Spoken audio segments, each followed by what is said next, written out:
Speaker, Dr. Sharon.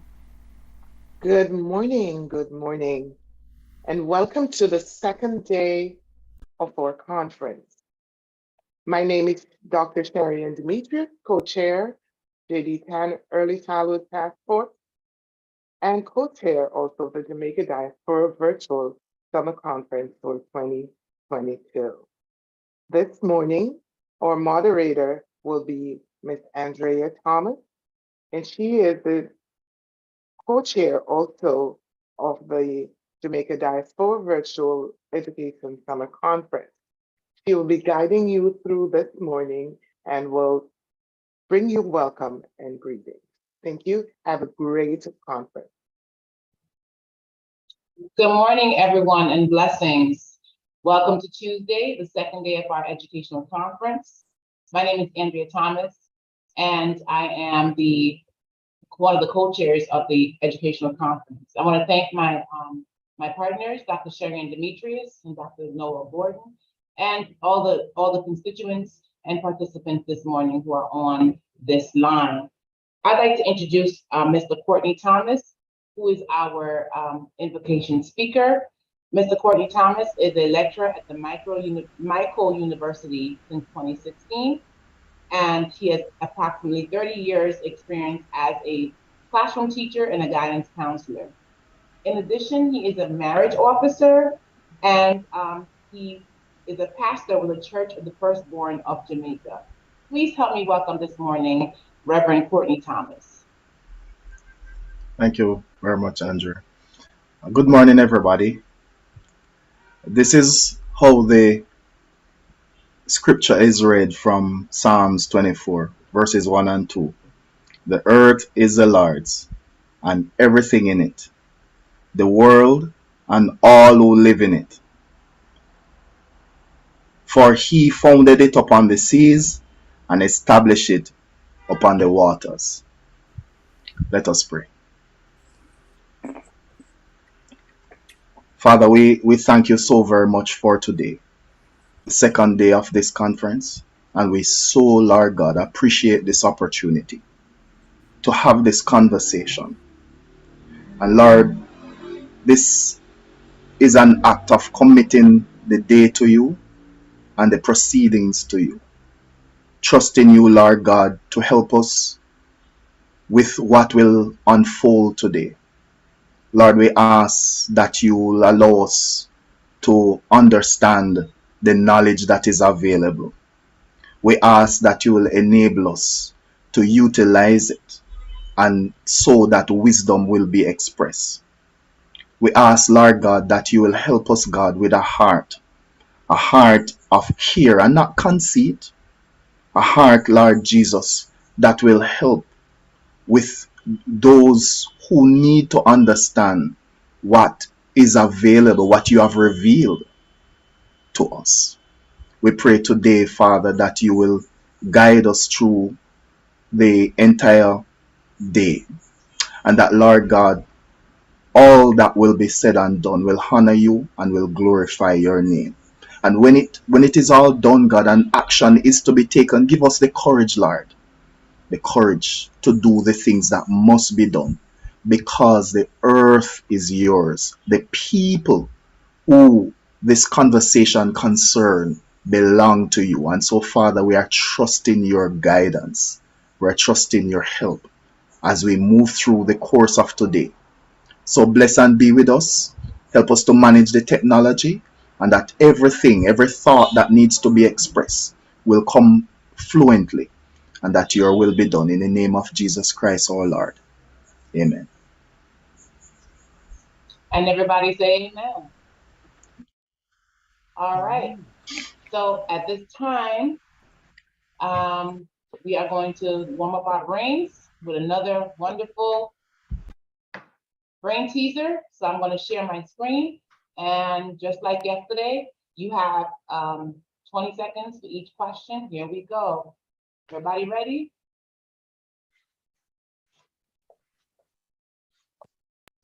All right, everyone can see my screen. So you're going to go to www.kahoot.it and you're gonna put in the code 834110, and I'm gonna give everybody about 15 seconds to do that. Let's go.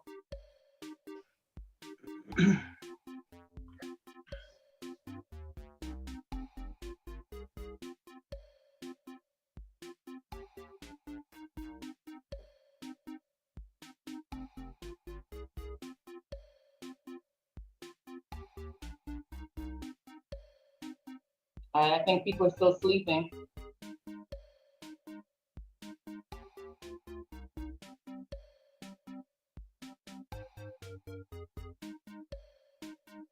Only 2 people? 10 seconds.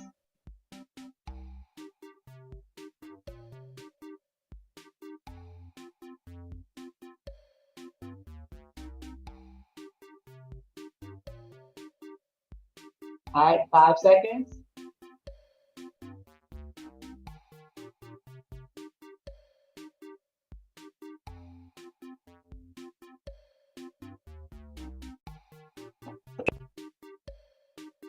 Two seconds. 1, and start. All right, so we only have, okay, all right, people. Here we go. I'm starting the game now.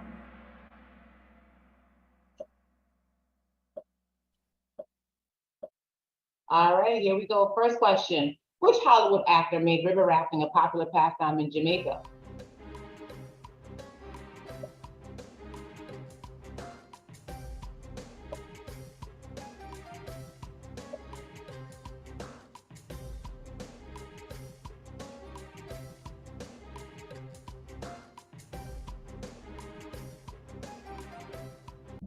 Wow, only 3 answers. All right, the correct answer is Errol Flynn. Nobody got that correct. All right, here we go. No scores yet. Second question. Which well-known author wrote their book series on the island of Jamaica?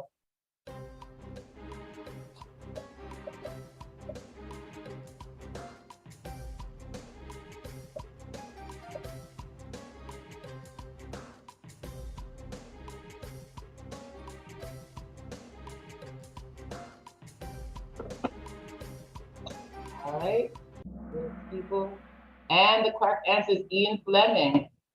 Very good, very good. Aiko, very good. All right, true or false? Marijuana was legalized in Jamaica in 2005. True or false?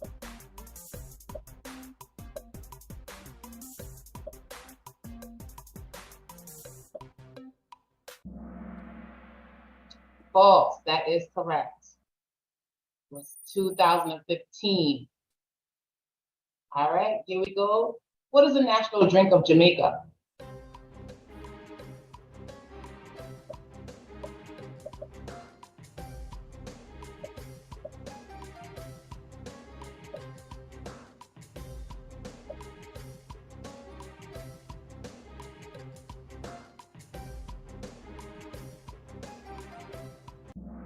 It is rum.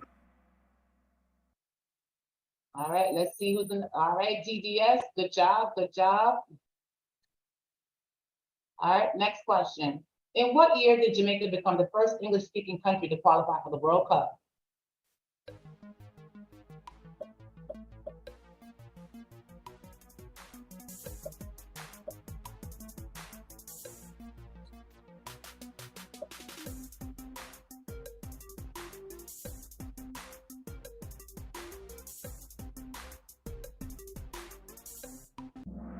All right, correct answer is 1997. Nobody got that correct. All right, next question. From which state in the US did Jamaica purchase red striped bear?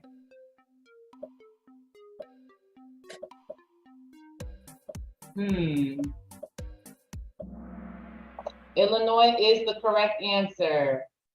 All right, let's see some leaderboard now. All right, GDS, you know your facts. Great job. All right, true or false? All the snakes on the island of Jamaica are non-poisonous.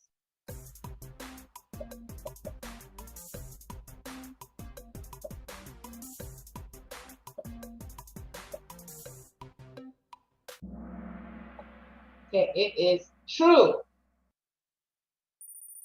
All right, DDS, you are in the lead. Which aviator broke the round the world solo flying record? He's from Jamaica, by the way.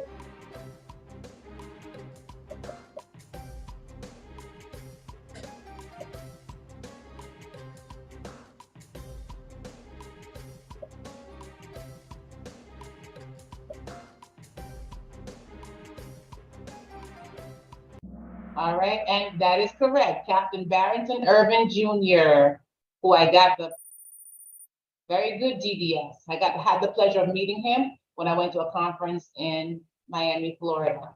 Next question. What does the green represent in the Jamaican flag?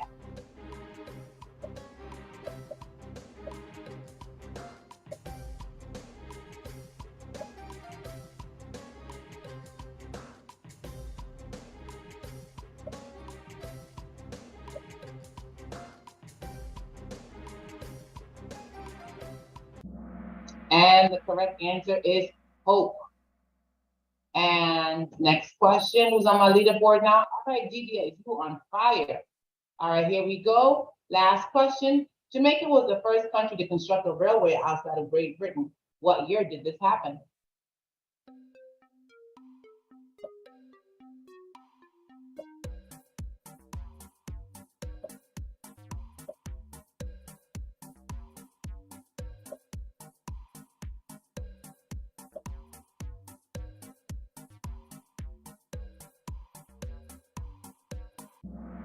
And the correct answer is 1845. Very good, very good.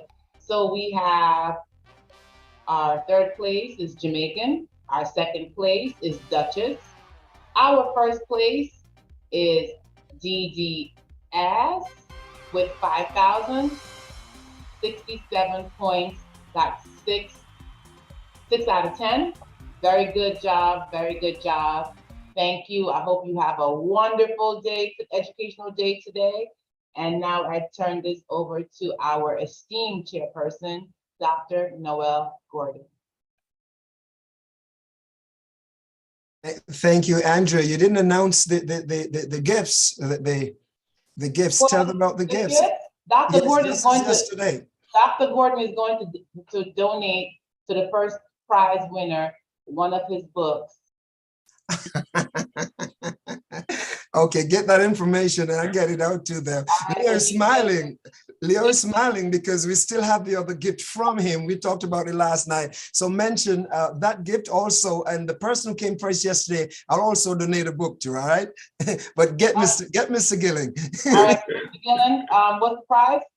First of all, can you hear me right? You can hear me, right? Yes. First of all, those questions were too easy, right? Really? Too easy. Okay. I would have won that hands down. I could have gotten my first prize, okay? Okay. Well, next time I will keep you in mind when I do this. It'll be much, much, much harder. Okay? Thank you. Good morning, everybody. I'm announcing the winners again today. Unfortunately, DDS won $50 and the other two persons won $25 a piece.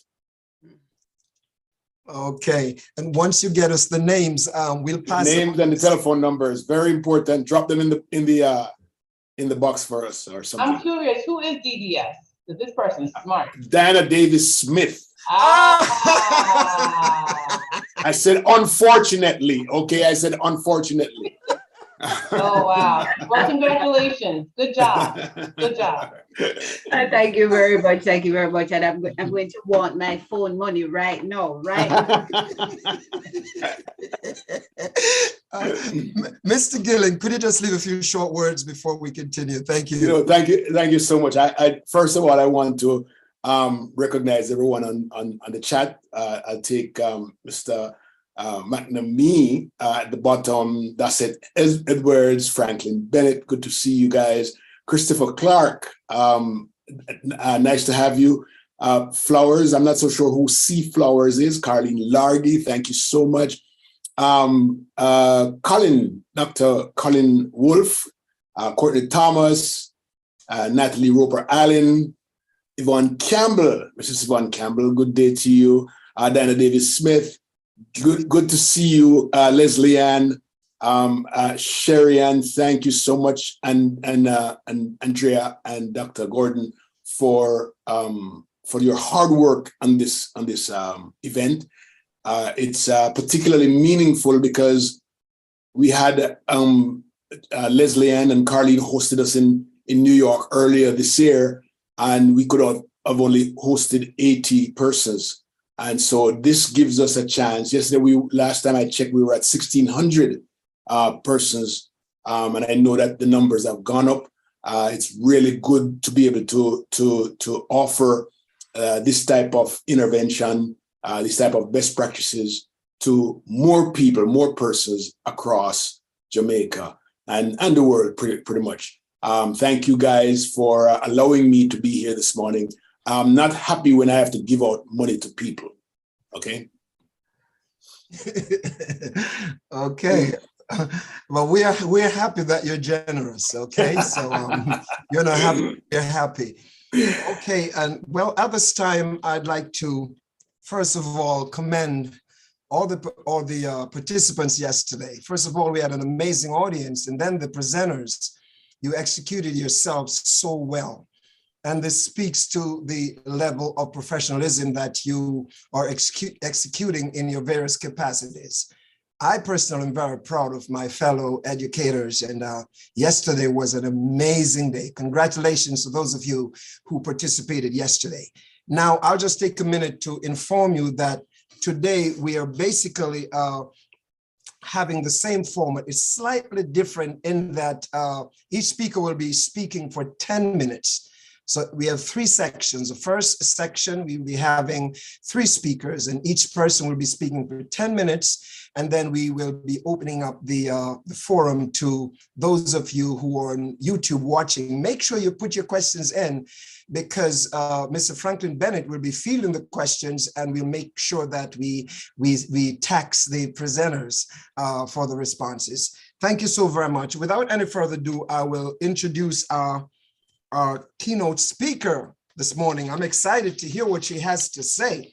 And our keynote speaker is none other than our own Miss Leslie Samuel, who is the president of the Union of Jamaican Alumni Association, UJA. Leslie Samuel is UJA's current president and has served in this position for the past 7 years. She is also the assistant treasurer for her alma mater, Immaculate Conception High School Alumni Association, New York chapter. In addition, Ms. Samuel is a technical writer for a large telecommunications company.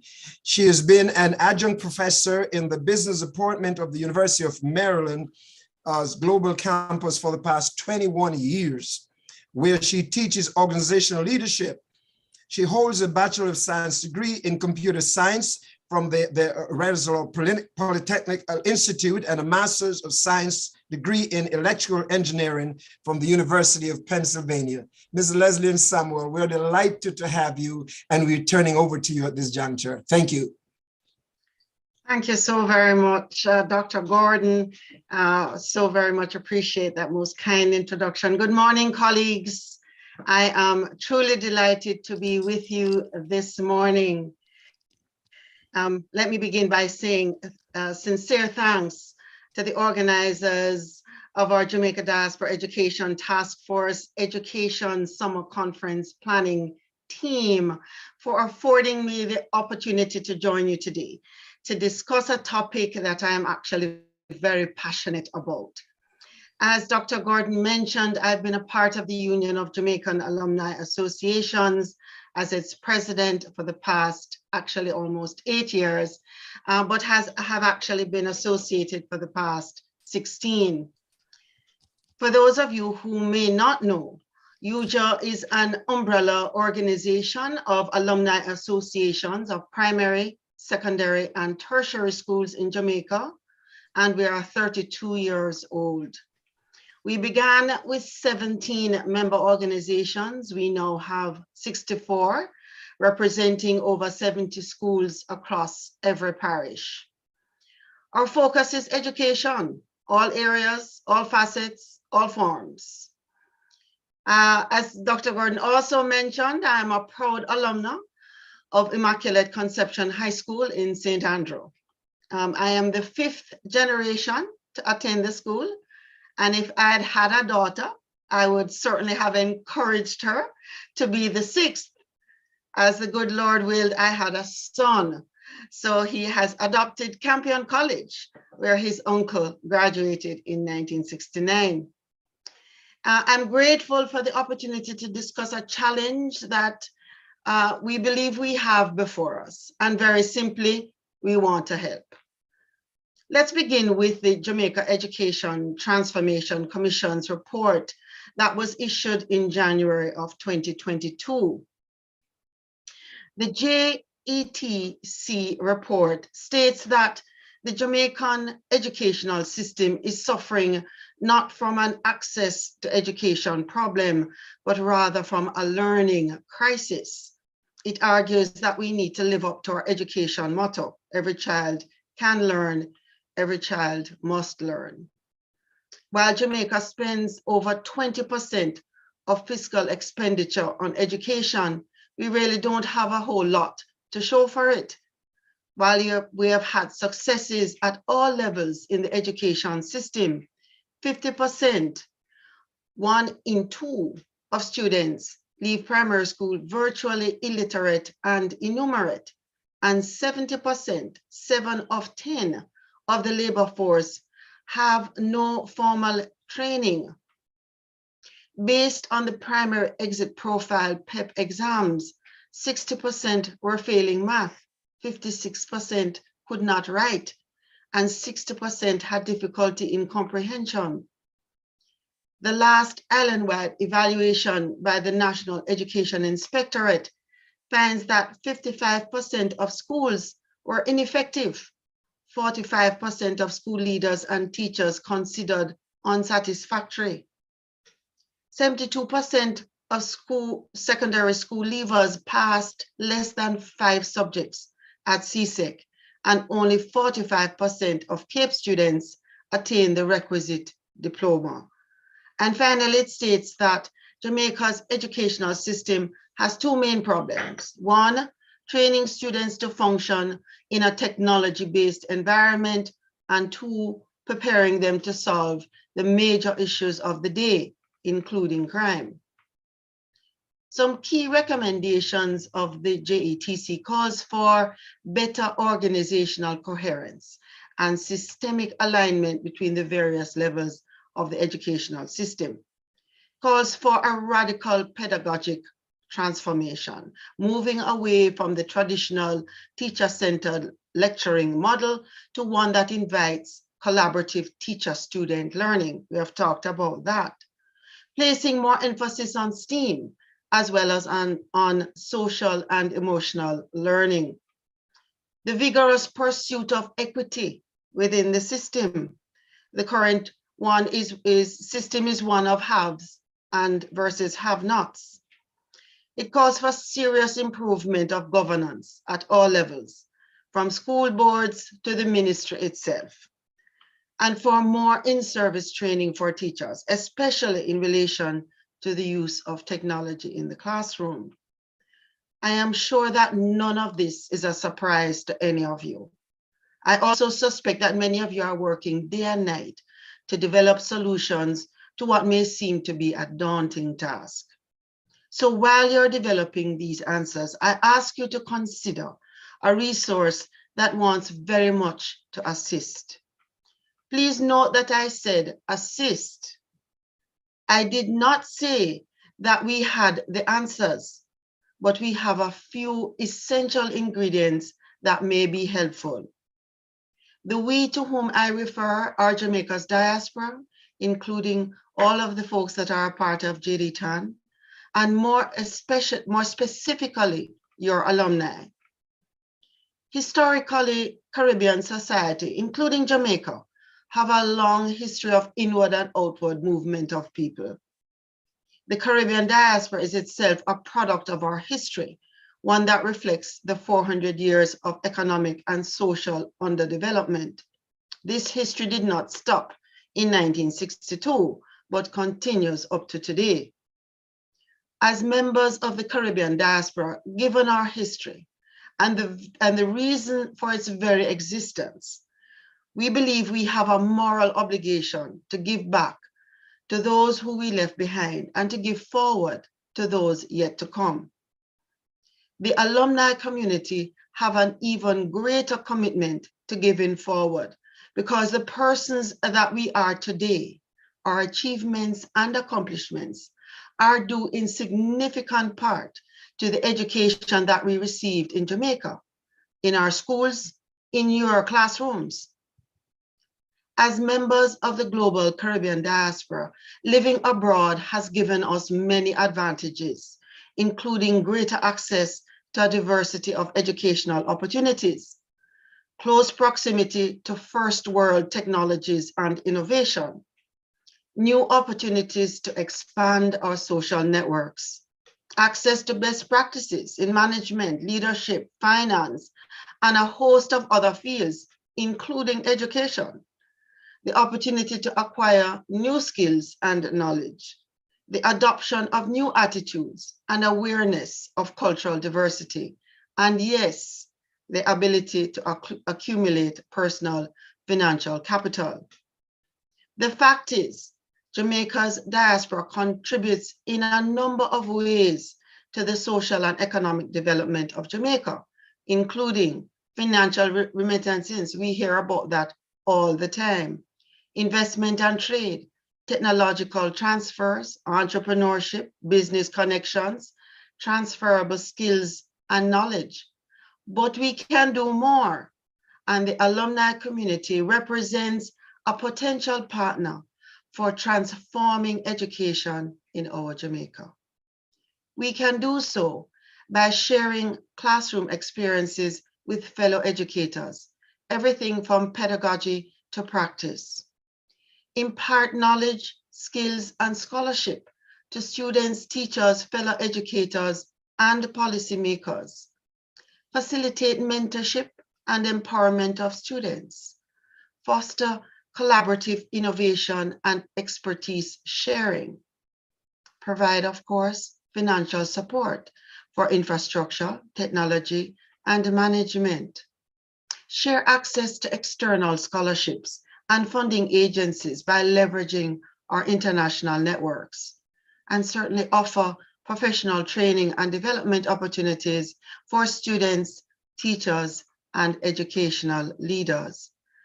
And last but not least, share inclusive, diverse, and equitable practices drawn from our own recent experiences in corporate America.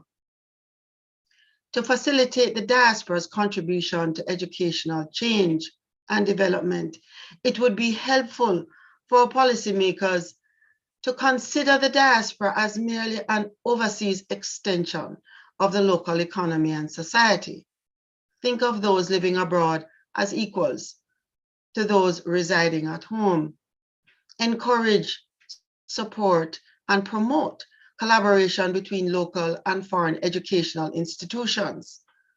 Encourage and facilitate the exchange of scholars and educators between the home and the foreign countries.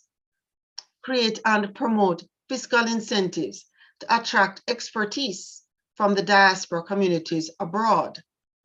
Encourage the creation of joint educational think tanks made up of members of folks both at home as well as the diaspora communities. Encourage, embrace, and acknowledge the support and contributions of overseas alumni organizations such as UJA, as well as AJA, the Alliance of Jamaican Alumni Associations, our sister organization in Toronto, Canada. For your schools, realize that all of your students will one day be alumni. There are hundreds of thousands of alumni. Only a very small percent, however, are part of organizations. But the more that you engage with us, the more our organizations will grow, the more that we will respond. Remember that to be an alumnus requires only that you attend a school. It has nothing to do with graduation. So in the final analysis, if we are to realize our aspirations of becoming a developed society in the decades to come, as noted in the Patterson Commission's report, educational transformation is a must. For the betterment of our homeland, policymakers at home must recognize, encourage, incentivize, and engage the diaspora, including members of our alumni organizations, who, based on our first world experiences, knowledge, and external networks, have much to offer. As members of the Caribbean diaspora, with the full understanding of our history and why many of us are here in the first place, we acknowledge that we must make ourselves readily available to give back to our homeland in whatever ways we can. This is a moral, ethical, and historically grounded imperative. While the focus of our efforts is on educational transformation, we must not forget the diaspora's contributions in other areas, such as technology, entrepreneurship, capital investment, trade, and general remittances, some seemingly far removed from education, but can also be significant and have a transformational impact on the lives of children and teachers alike. So in closing, please allow me to share with you a short 3-minute video from the Union of Jamaican Alumni Associations. It captures just a fraction of all that we have done for the past 32 years. And I do mean a fraction, a very small fraction, and suggests the potential, however, that our alumni community have to offer. Technical team, if you could please roll the video.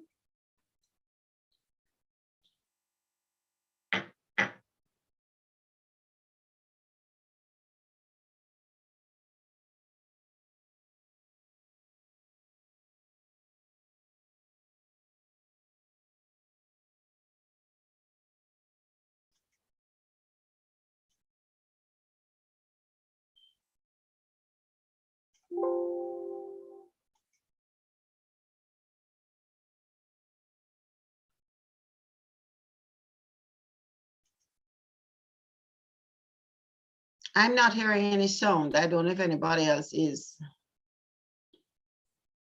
I'm not hearing any sound either. I've seen the pictures, but no sound. In pictures, but no sound. We have built a basic school in Cousins Cove, Hanover, that opened in 2002, supported Operation Restoration Christian School in Trenchtown, Kingston, for the past 25 plus years. Supported robotics programs for our high school students both in Jamaica and around the globe. And, starting in 2006, provided over 250 water tanks to infant, basic, and primary schools across the island. In the USA, we have hosted our annual High School Graduate Awards program. Over our 30 plus years, we have provided bursaries, books, and/or trips to Jamaica to over 600 students who plan to attend college. In response to the coronavirus pandemic, we donated laptops and tablets to our schools and collaborated with the Laskachin Foundation, the Jamaica Alumni Association of High Schools Jazz in Jamaica, and the Alliance of Jamaican Alumni Associations in Canada, Asia, to provide care packages for our students and their families. Union of Jamaican Alumni Associations USA Inc., a proud member of Jamaica's diaspora. We believe in the concept of a fist versus fingers. As individual fingers, our impact is limited. Joined together as a hand and ultimately as a fist, our impact can indeed be felt. That is our objective. UJA, promoting excellence in education for Jamaica and Jamaicans through commitment and dedication to collaboration, action, and advocacy. Visit our website at ujausa.org. UJA, join us.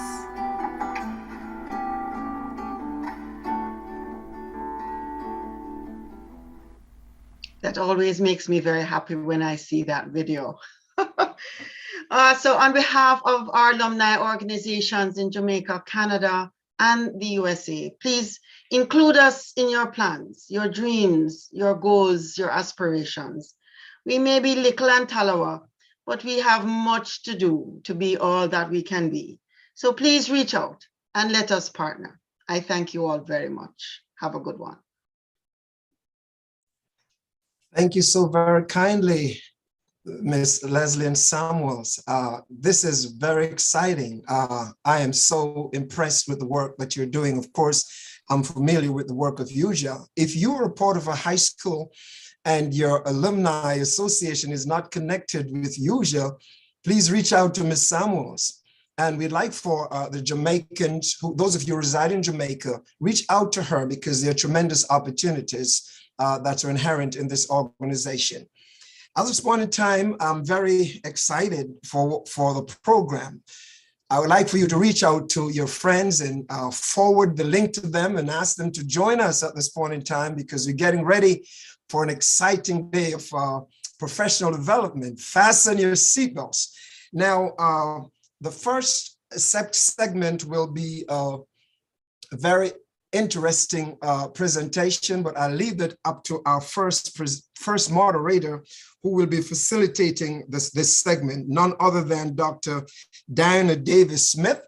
Without any further ado, I'm turning over to you. May I just interject a little, Dr. Gordon, because there was a question asked, and I don't know if we are to take it now with respect to what Ms. Leslie Ann spoke about. And can we take that question now? Yes, or? let's take it. Let's take it. Yes. And it's a question that is coming from an attendant with connection from the Ministry of Education. He's a little concerned about the fact that the term technology in the classroom has been used a number of times. So he wants some elaboration on that. And he's concerned that too often technology, interpreted by many as a limitation to projector in the classroom. And I would add that sometimes it is limited to PowerPoint presentation. So let us see how we can talk about that a little without dragging it out. Yeah, what I think I'd like for us to do, I'd like for can we just hold that question and make it one of the first questions we ask during this segment? We'll bring Ms. Leslie and Samuels back on, and we'll also have the members of the first panel to weigh in on this also. If it was directly related to the Alumni Association, we'll take that one. But make sure, Ms. Samuels, I'll bring you back on when we get to that segment, and you'll join with the other educators and respond to that. So, Mr. Franklin, you have to remind me about that, okay? Okay, thank you. Okay, all right. So we're going to be taking you on now. Doctor, you ready for us? Dr. Diana Davis-Smith. Thank you very much, Dr. Gordon. All protocols observed. Thank you, Leslie Ann, for that enlightening dialogue that has led us now into our first panel discussion. And that panel discussion is looking at building bridges with parents to promote next level family engagement. And we have a panel of 3 persons, and I'm going to remind each person participating that you'll have 10 minutes to make a presentation, at the end of which Franklin will indicate what questions are within the chat for us to respond to. So we'll go through the 3 10-minute allotments and then we get in. But first, let me introduce the speakers in order as they will present. Dr. Christopher Clark, a well-traveled and cultured man, and you will find that, and you will agree with me when you hear his studies, his pursuit. Christopher is a retired principal of Shortwood Teachers College. He gained his doctorate at the University of South Florida. He pursued his master's at the McGill University and his bachelor's at UWI. Now, he's been all over the globe. He has served as adjunct faculty for the University of South Florida, UWI, University of Technology, the Caribbean Graduate School of Theology, and he's been a facilitator in the Masters of Education offered by St. Mary's University and the Catholic College of Mandeville since its inception in 2007. Christopher, Dr. Clark, currently serves as an assessor and facilitator for the National College of Educational Leadership and chair of the Verification Committee of Mind. So that is our Dr. Christopher Clark. Chris, it's good to see you. Welcome. You're muted, so hit that little button. Allow me to speak of our next presenter who, and you know, I'll get her when I get her. But the presenters are Miss Tanisha Miller up next, and third we will have Mrs. Yvonne Campbell. Dr. Clark. That button again, Chris. All right, thank you very much, Dr. Diana Davis-Smith. And I feel privileged to be here, connecting, albeit virtually, with a longtime colleague, Yvonne Campbell, and to meet members of the JDTAN group as well, Dr. Noel Gordon, chair of this conference, Mr. Leo Gilling, and all the other members of JDTAN. Thanks for considering me to be part of this discussion. Fellow presenters, everyone on this platform, and those who are joining us via the live stream on YouTube, good morning. So I'd like to share on this topic of building bridges with parents to promote next level family engagement. I start but at the same point as Leslie Samuels started talking about the report of the Transformation Commission. That is the latest report referred to as the Patterson report, yes? And so many of us are looking forward to the implementation of the recommendations coming out of that report as a means through which our education system will be transformed. Transformation is what we want to see. That is what we are working towards. I imagine that this discussion is part of achieving that objective. Yes, I think the report, however, in my opinion, whereas it did a comprehensive review of our system and made some excellent recommendations, I think it didn't, in my opinion, address frontally and in a fulsome way and in an explicit way the role of parents in the new culture of education, the new system of education which we all envisage.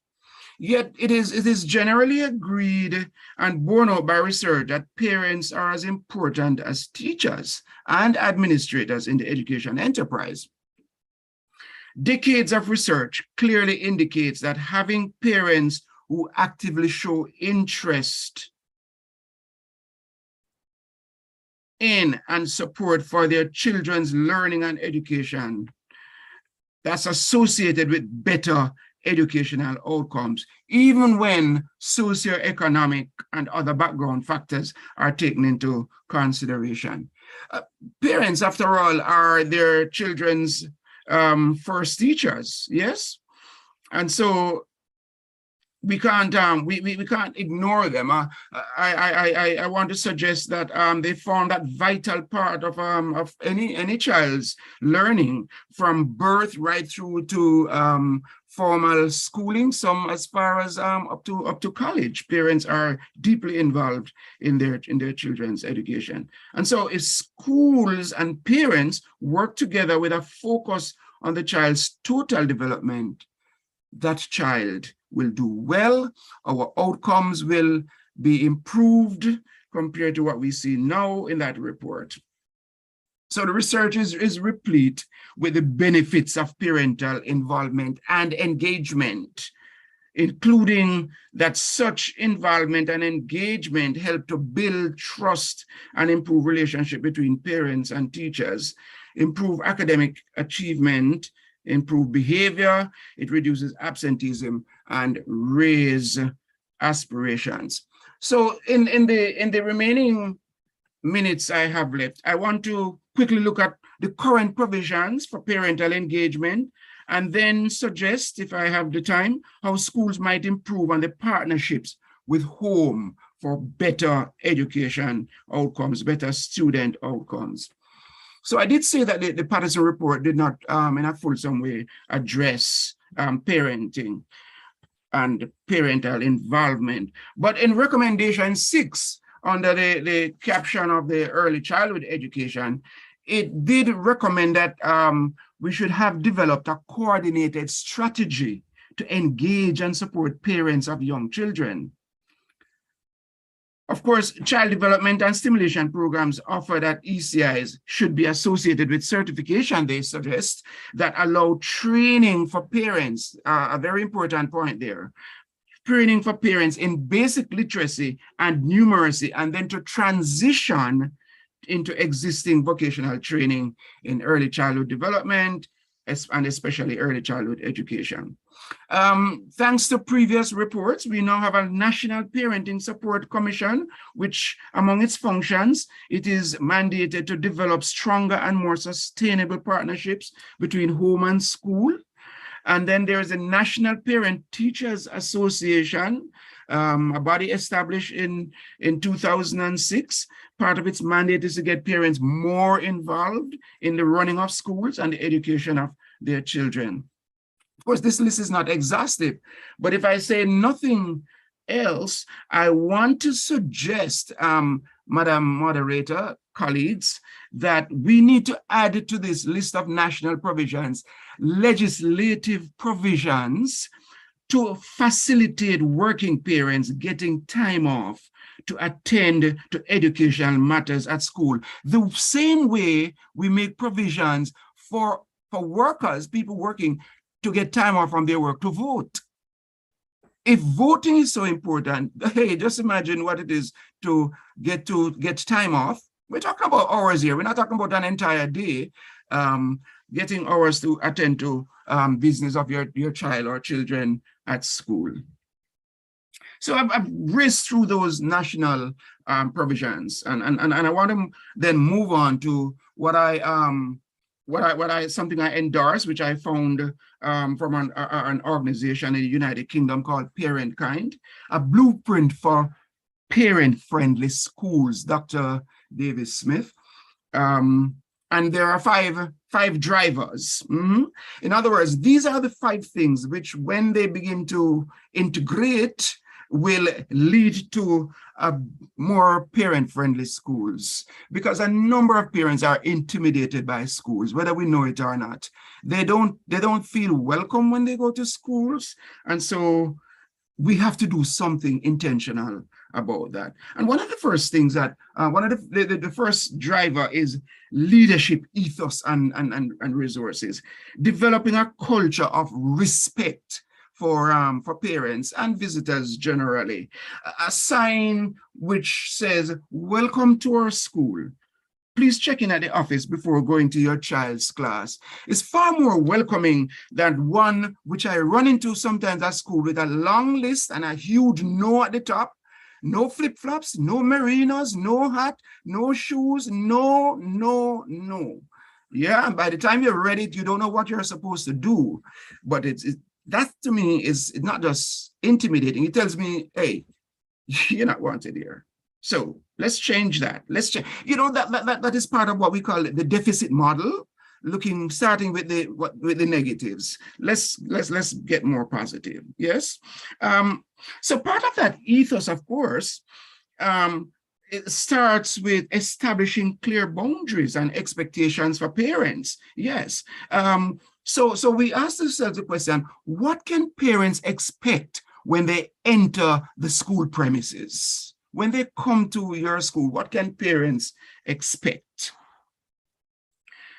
it would also deal with behavioral requirements on the premises. And I don't think I'm talking about a free-for-all, but we have to first of all make them welcome, and then we can share with them the requirements. And it starts at the gate with the security guard. And sometimes we have some security personnel who are overzealous, and they take things into their own hands and decide who they let in and who should not be let in. We have to start there. It's a whole school approach. Effective two-way communication, helping to build a relationship of trust between school and community, between parents and teachers, using that all the time, getting feedback through that same channel to improve the same communication. Yes, we got more into use of telephone and WhatsApp, the technology, social media and all that during the pandemic, and I'm sure some of that has continued, and so it should. But we must also remember that one style, not just one size, but one style does not fit all. And so try various ways of getting to our parents. Yes. The second driver, sorry, that was the second one I gave you there. Supporting learning at home. Supporting learning at home. And sometimes this includes, helping parents. We said it earlier under the early childhood recommendation, helping parents to help their children better. We often say, to help your children, but have we ever helped them? Do we help to empower them so that they can help their children? The other driver is involvement in school life, getting to that level where we can say to parents, what skills do parents have? How can they be harnessed for school improvement? What are the volunteering opportunities do parents know? And the final one, as the time goes, is community engagement. So there's involvement in school life, and then there's community engagement. So doing things for the community then, and getting the community to do things for you, seeing the community as a learning space. Yeah.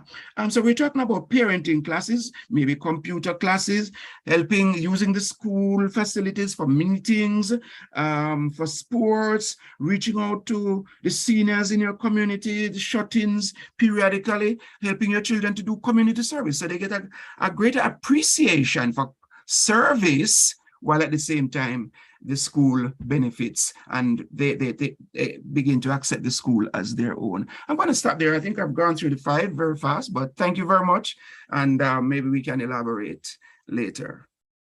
Dr. Clark, thank you so much for a most engaging 10 minutes. I'm sure there are a number of questions that will jump out at us as we listen, but I'm going to ask you to drop them in your chat. Franklin is continuing to monitor that. And we're going to invite our second speaker, but I'll first tell you about her. And it's Miss Tanisha Miller. Tanisha is a behavior change consultant and an advocacy specialist for children. Yes, an advocacy specialist for children. Over the years, she has worked with the Jamaica Association for the Deaf as a project coordinator.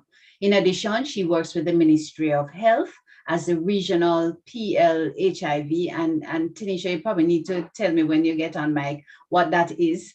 She's liaison officer and has served inmates with HIV in penal institutions.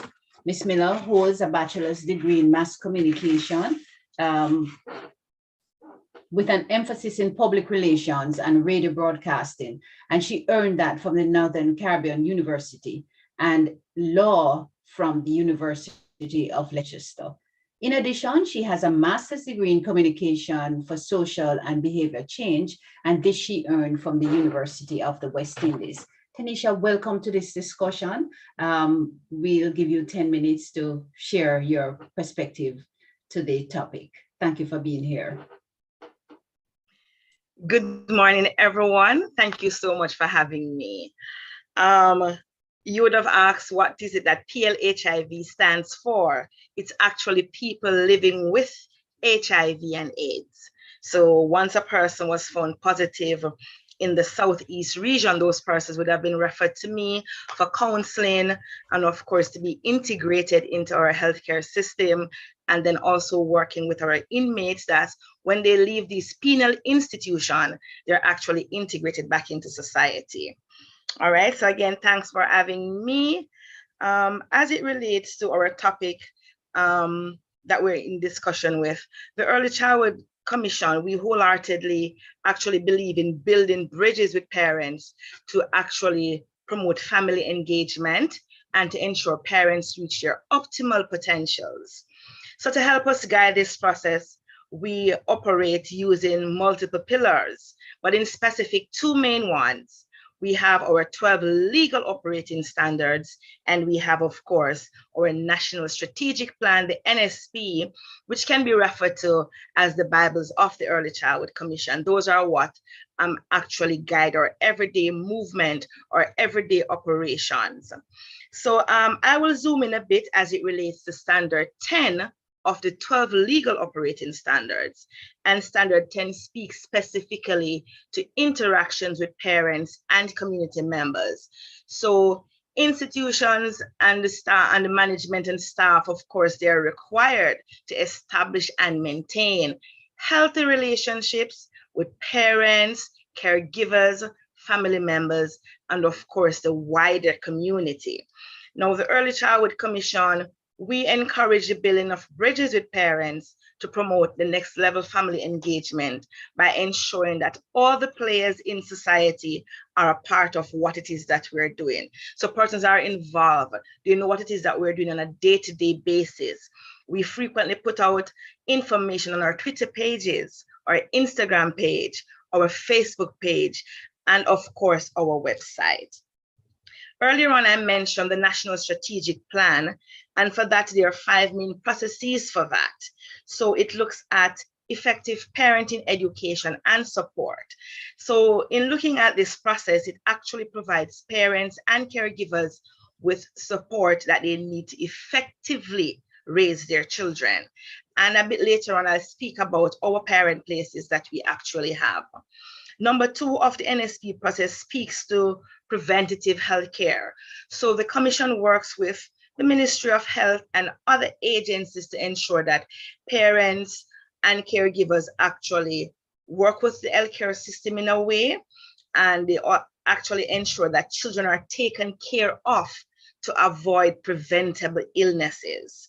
And then we also look at number 3 of the process, which is the family and child risk screening, and that also take into consideration, for example, the PATH program. At this time within the Commission, we're looking at our JSRE and our H4 assessment training, and that is actually assessing children who are 4 years old, just to ensure that there are no developmental challenges that they're having. And if it is that one is come across, then referrals will be made for these babies. So we want to actually ensure that the family plays an integral role in looking at what it is that can be done with these children that actually have developmental issues going on with them. One of our other process under the NSP, we actually look at the Safe Learner Centers, well-maintained ECIs. And that is where we actually go in to inspect the institution, see what is going on, see how it is that we can work to help them develop not just the curriculum that is delivered, but also the environment, which takes us back to our standard, because we have standard 8, which speaks to the safety within the environment for these babies. We actually have standard 4 that speaks to the physical environment. So we want to ensure that all of these things are in place to better protect our babies, and for mommy and daddy to know that, hey, when I leave my child at an institution, my child will be taken care of to the best. And then the 5th one for the NSP is effective curriculum delivery by trained early childhood practitioners. And when we say trained early childhood practitioners, we mean you can be a caregiver that have a heart level 1 to 2 or level 3 training, or you can actually be a trained teacher with a diploma or a bachelor's. And we want to ensure that all children right across the board have access to equality and equity. So hence we ensure that we have trained persons working within these spaces with our children. There are other things that we have to actually promote family engagement. So we actually have our first 1,000 days app, and we ask persons every day to just go on on the Google Play Store or iOS and download the first 1000 Day app. What this app does is that it actually helps to track the developmental milestone of the child. So it starts with pregnancy, then it goes into infancy, then toddlerhood. And that actually, those 3 areas actually is from 0 to 2 years old. So you put in your child's name, it reminds you of the clinic visit, when it is that you have an immunization appointment, it reminds you of critical things. And then you can actually ask the bot a question, and that bot is Auntie Susie. So something is happening with the child, you're not sure of what it is. You go on and you ask the bot a question and you get a response in real life time. So we ask persons to go on and actually download the app, which will actually assist parents at home as well. There are other programs that we participate in and that we have established and have within the commission. So we have our Brain Builder Centers. And what the Brain Builder Centers are, they're actually government daycare centers. So we take in babies as early as 3 months old. When the mommies need to go back to work, there's nowhere safe to leave these babies. Hence the Brain Builder Centers are established for that. And it takes in babies 3 months old to 3 years old. And within these centers, babies are stimulated. We ensure that they are protected, and of course, they are given nutritious meal. And the best thing about the Brain Builder Center is that they are free of cost to all parents. So you can go to the ECC's website to look at where these Brain Builder Centers are and actually enroll your babies in these spaces. Then we also have our parent places, and we have 74 parent places. Out of that 74, 48 is actually already assessed and certified. So they are certified parent places. Now, within this space, we encourage the parents to come in and actually bring the children. So the parent place is actually for the family. So while the parents are being counseled or sessions are being done with them, the children are actually being stimulated within the same space. And within our parent place, of course, we offer a 13 weeks curriculum to our parents. At the end of it, they're given a certificate, and it would list the topics or the areas that we would have been through with them and that we would have discussed with them. So we want parents to know that there is a place for you to come and unwind whatever the challenges and the situations you're going through. You're never alone. Just come to these spaces where we can talk about what is affecting you. If it is a challenge that one of our team members not able to handle, then we have a cadre of persons that we work with. So we can call in a social worker, a psychologist, a guidance counselor, and they will actually come in to actually assist our parents.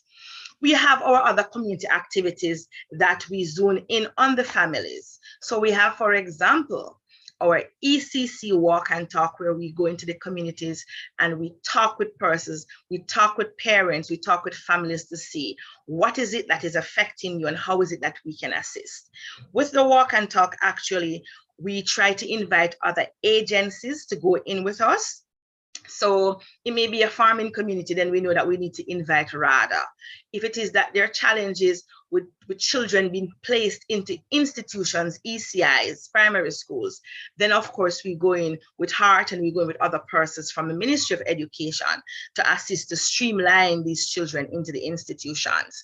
So based on what is happening in the community, then we go in with the relevant agencies to assist parents and the families to better guide them, for them to transition better in society, and for parents to have better parental skills and know that they are responsible for the day-to-day engagement of their child or children.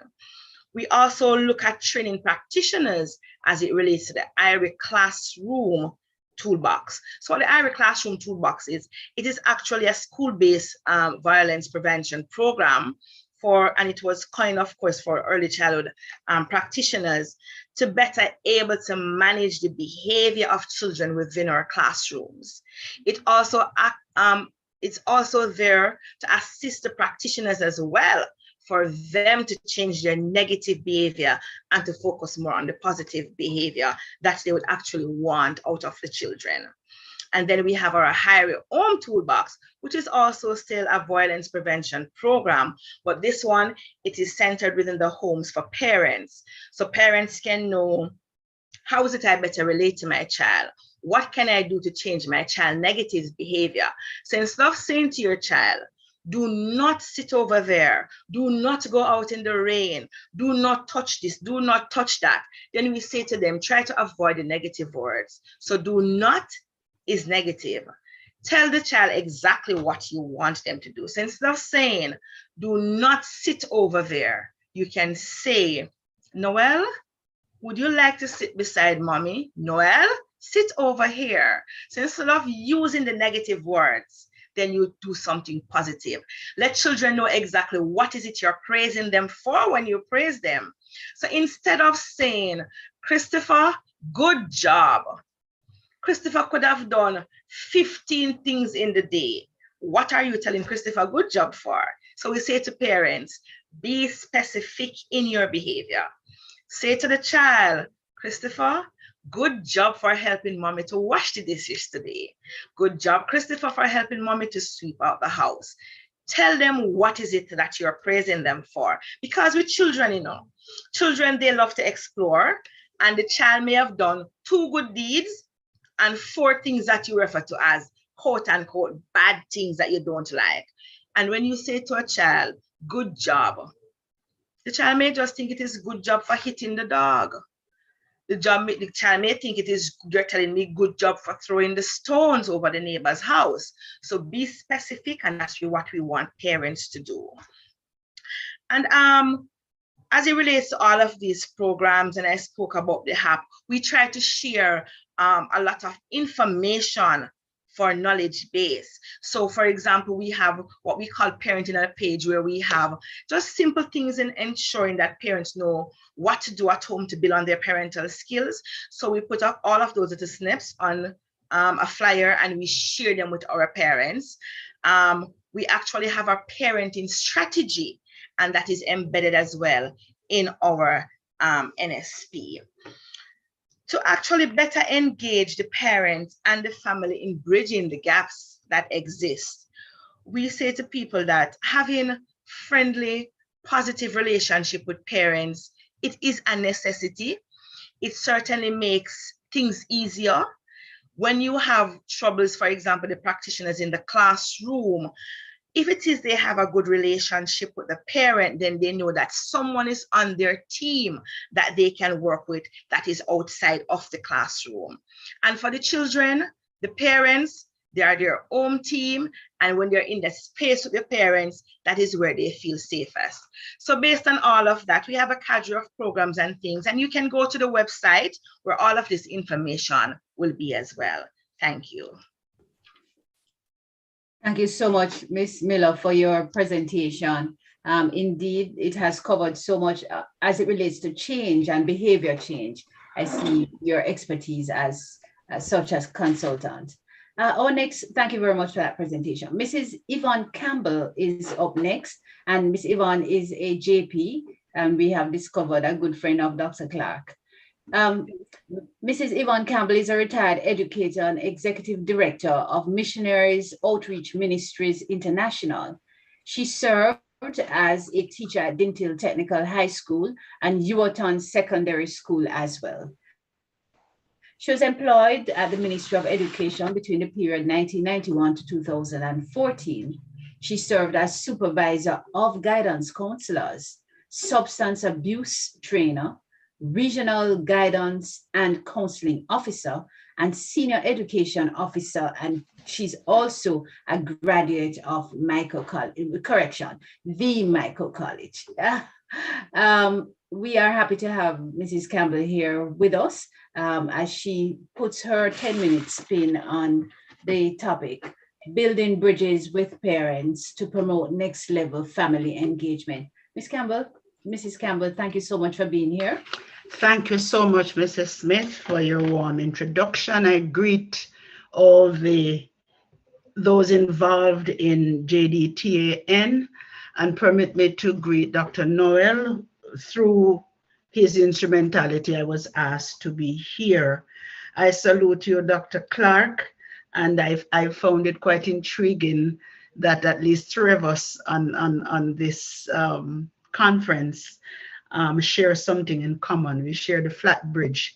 So it's good to be talking about bridging as we come to you this morning. I am happy to learn from the keynote speaker of the report, the Patterson's report on the task force report. And I found it quite, I don't want to say fascinating, but it just to report that 55% of schools were proven to be ineffective really caused me to reflect on my own practices as an educator at the classroom level and later at the Ministry of Education. When we started the transformation project in the ministry, there were several persons who were quite nervous about transformation, and we had very negative connotations. And I suppose it was more or less how it was sold to us. And I'm happy to see that there are some positives coming out of it. And interestingly, I remember one of our ministers said that there were failing schools in Jamaica.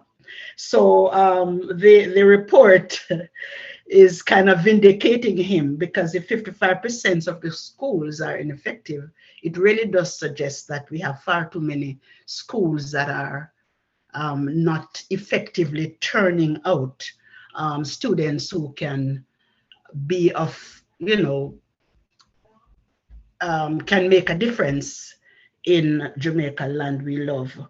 I am heartened to know that there are positives coming out, and some of the positives Chris has spoken to just now in terms of parenting, more emphasis on parenting. Chris still feels that there needs to be more emphasis on the role that parenting programs are playing in the school. I come to you this morning as a parent who have benefited from the system, a parent of 3 grown children. I grew them in Jamaica, and they all benefited from a very rich educational system. I taught at Yorton Secondary, as my little bio said, for quite some time. When my children returned to work in the community of Yorton, I was just so pleased that persons in the community embraced them so very well. And not to pat myself on the shoulder, although maybe we could, but the kind of engagement that I was particularly involved in has redounded to the benefit of my children, who have taught in schools in St. Catherine and live in the areas in which I taught. My own son, who teaches at Dintil, is quite proud to tell people that I actually conceived him while I was doing my internship at Dintil, and he now gives back there. And the kind of welcome that they get in the community suggests that as parents, both myself and my husband were teachers, that we did good job in terms of engaging parents. I found it very, very useful to have served as a PTA secretary. And I really do feel that we could do some more with putting the T in parenting. But I'll come back to that. A well-known proverb, African proverb, says it takes a community to raise a child. And we here are promoting community involvement in raising and educating our children. Inclusion, collaboration, equity. I think we've done pretty well in terms of collaborating with parents at the various levels, and you've heard all the presenters from yesterday. But I think we still need to build more bridges to have more effective collaboration. And hence the theme, building bridges with parents to promote next level engagement. Why do we need bridges? And if we're just looking at bridges, literally, we have bamboo bridges, iron bridges, concrete bridges, and in my own neck of the woods, as I mentioned before, the flat bridge. It connects two or more entities, communities of people. Two, it provides a safe passage. It saves time and resources, and it's less risky when you have a bridge. Well, it depends on what's under the bridge. It provides access. So on the contrary, the absence of bridges cause delays in movement of human and resources. It proves risky and dangerous and can prevent access to services. So as we talk access in education, the education system therefore needs to have collaborative strategies for fruitful engagement with the families of our children through active, ongoing communication and intervention programs. I think Dr. Chris spoke to some of the intervention programs through the National Parenting Commission. So we can save on resources, we can have access, and we can prevent or reduce risky and dangerous behavior, especially among our youths, because what we're finding now in Jamaica is that our young people are both the perpetrators and the, I don't want to use recipient, but for whatever better word, of violence. So they are being, they are perpetrating the violence, and they are also in turn the greatest victims. Thank you. I think I'm a little nervous, Chris. Thank you. The greatest victims of the same criminal activities. I find though, Chris, that every time something happens in Yorkton, St. Catherine and those areas, I begin to search myself. Do I know this child? Did I have some fruitful engagement with this child or this parent? I don't know why I think I'm taking responsibility, but as teachers in a community, we tend to take some of the responsibilities when things don't go wrong because we feel that this is our domain. When I was growing up, communication was one way between parents and home and school, I should say. Sorry about that. So it was the teacher sending messages home, and it was the parent preparing the children for school and sending them to school. So the parent's role was just merely that of preparation. And book and pencil, sometimes not many books, but pencil nonetheless, or pens. Parents were largely ignorant of curriculum, materials, text, and had very little knowledge about the content that children were learning. Many parents were illiterate, though not ignorant. Today's PTAs are in every school. In my time, we didn't have anything called PTA. The teachers were then seen as the repository of knowledge, and parents would not interfere in their children's learning. My mother used to say, in those days, the teachers or the principal was a one-eye man in a blind-eye country. It's kind of different today. Talking about eye, our parents had so much confidence in the system and in the teachers that they would send us off to school.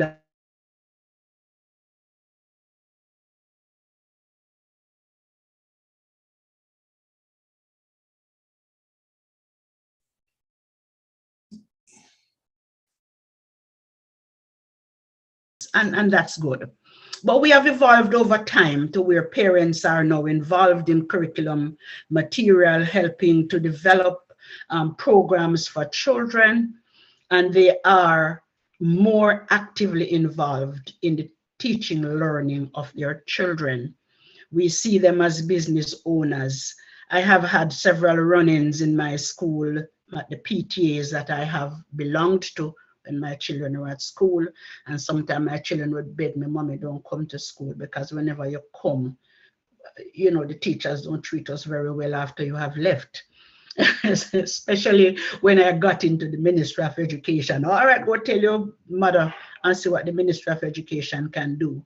So there has been, over time, less friction between parents and school as they now work together, seeing the importance of building this kind of engagement for the betterment of the children. Because we have to have a why in terms of the reason for doing things. And this kind of engagement benefits the children more. So our children are the why we need to have this kind of engagement. The learning which takes place at school lodges in the long-term memory of the children, and therefore they will transcend.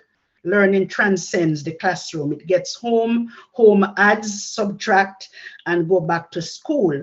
And our children benefit from both home and school. Somebody reminded us that home is really the first school for children. All right, so I'm just skipping a few things here. You know, home teaches. I can't forget some of these things that grandparents say to us, or used to say to us, and still do probably to some extent for children, is that good friends better than pocket money. So these are some Jamaican proverbs that our parents and grandparents have taught us that have augured well. For these are life lessons. You don't throw away your friends because, or you don't exchange, you don't sell out. And a one-day monkey, one wife. We need our friends, we need people in our lives. One cocoa, fill basket, be thrifty, save your money so that you can have more when it is really needed.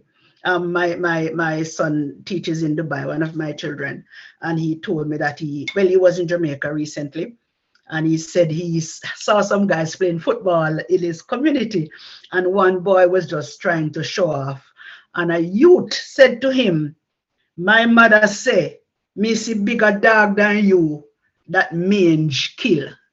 That was the first I was hearing that one. It means humble yourself. You're not too big to fall. Me see bigger dog than you, that mange kill. All right, so learning is largely about connections. And our children, when they learn at home from these proverbs, from texts that go home and homework with parents and so on, they are able to build a bigger base for learning in institutions and at higher institution. The story of the prodigal son was being shared in a particular classroom where the teacher wanted to teach forgiveness. I'm seeing you. 1 minute to go, thanks. Where the teacher wanted to teach forgiveness.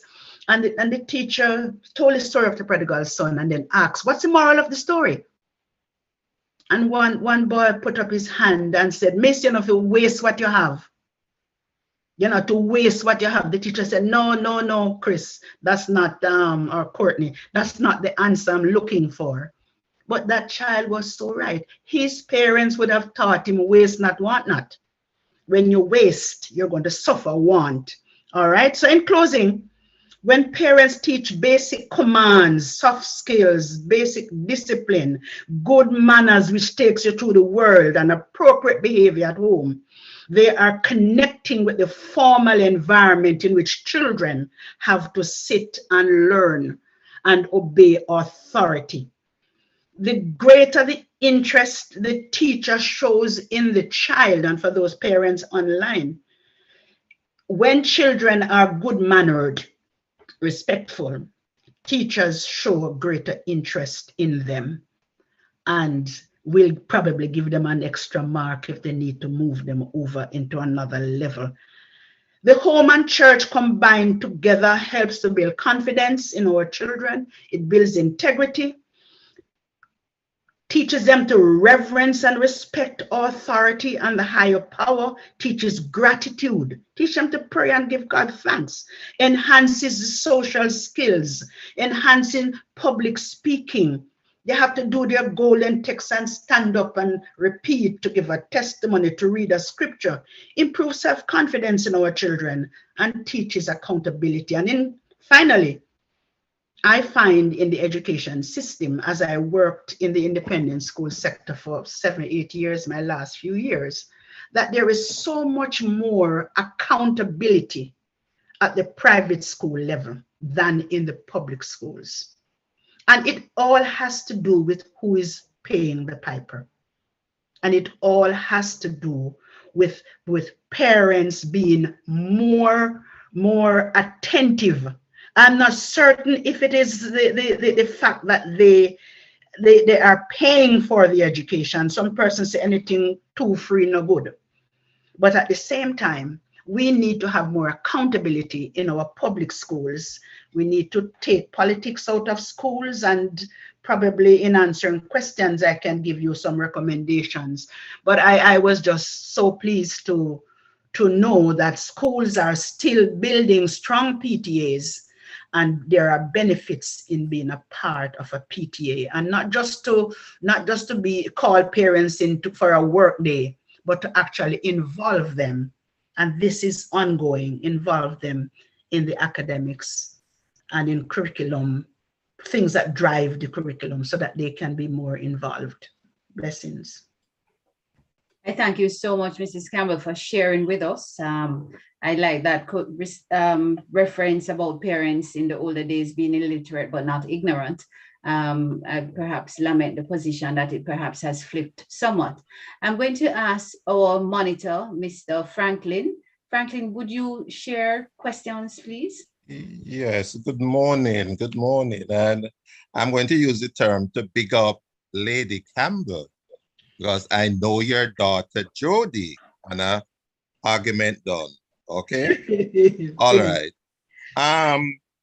The comments, as a matter of fact, when I scroll through and I read, I realize that persons are going through their minds based on whether they're a parent, an administrator, a teacher, or just an ordinary citizen. And they are going through their minds in terms of, okay, yes, I have done that. A principal said, yes, I have this LO thing that I'm not saying no to parents, and that's giving success. Persons are asking questions. Some of these questions are like what you would ask the Minister of Education in terms of how can we improve what is offered at the early childhood level. I don't know if we want to take that on. And then somebody is asking now about payment package for persons with associate degree in early childhood. So I'm just putting those on the table in terms, because these questions are pertinent because they would have come up in the person's mind based on what they would have listened to. So we are free to say if we want to respond to those, or later on when we have, I know that we have a person from the Ministry of Education who we may want to ask a question and so on. But for now, I'm going to zero in on some words in the topic here. First, we have building, then we have bridges, then we have promote, and then we have engagement. Now, these words are words which emit warmth to any set of people or organization who may be thinking of them. And embedded in these words, I'm seeing ethics of care. Now, when I listen to what our sister said about the early childhood level and how parenting and parents, guardians themselves are critical to the process, I felt a little jealous and to say, then what's happened at the primary, the secondary level, and the tertiary too? Is it that we divorce them from the process And now we now have to find regulations and so on in terms of re-engage when we had something at the early child level that was so foundational, well set and so on. So one of our attendants used two words, deprivation and decolonization, in terms of how we can get rid of those things so that in the school system, parents feel as if they're a part of the process and not just a tag on, or they have to engage themselves in advocacy group to take on the school system. So I'm asking the three speakers now, how do we make the levels parallel in terms of parent engagement so as to take parenting to another level that will breed transformation and those ideals that may come through recommendations? Because when we listen to us, we are hearing pockets of these. Franklin, might I just ask you to allow them to respond to the question? Okay. You posed a question as to how best to engage the parents in bridging, as we have used the term bridge. And I perhaps want to start with Miss Yvonne, because she's the bridge lady. She bring up the flat bridge issue. So Yvonne, you want to take that one on, and then we'll go to Tanisha and finish up with Chris. Thank you. Well, we have to recognize that parents are interested in their children's well-being. That's the first thing we have to. And there is a popular saying that every drunker think the children white. So we think the best of our children, generally speaking, and we want as parents to be involved. Christopher pointed out that sometimes we feel inhibited because of the welcome or the lack thereof that we get when we go to schools, and the kind of pushback also that some parents receive when they go to school. So I think we need to begin there. I don't think we need any more commissions to get that. I think more parents need to be starting with the PTAs, attend more PTAs. If you can give back to the school, if there are work days, if there are sports days, be involved in your own children's education. And what I found out at the secondary level is that parents felt, I taught at what was called a junior secondary school that became secondary and high school afterwards.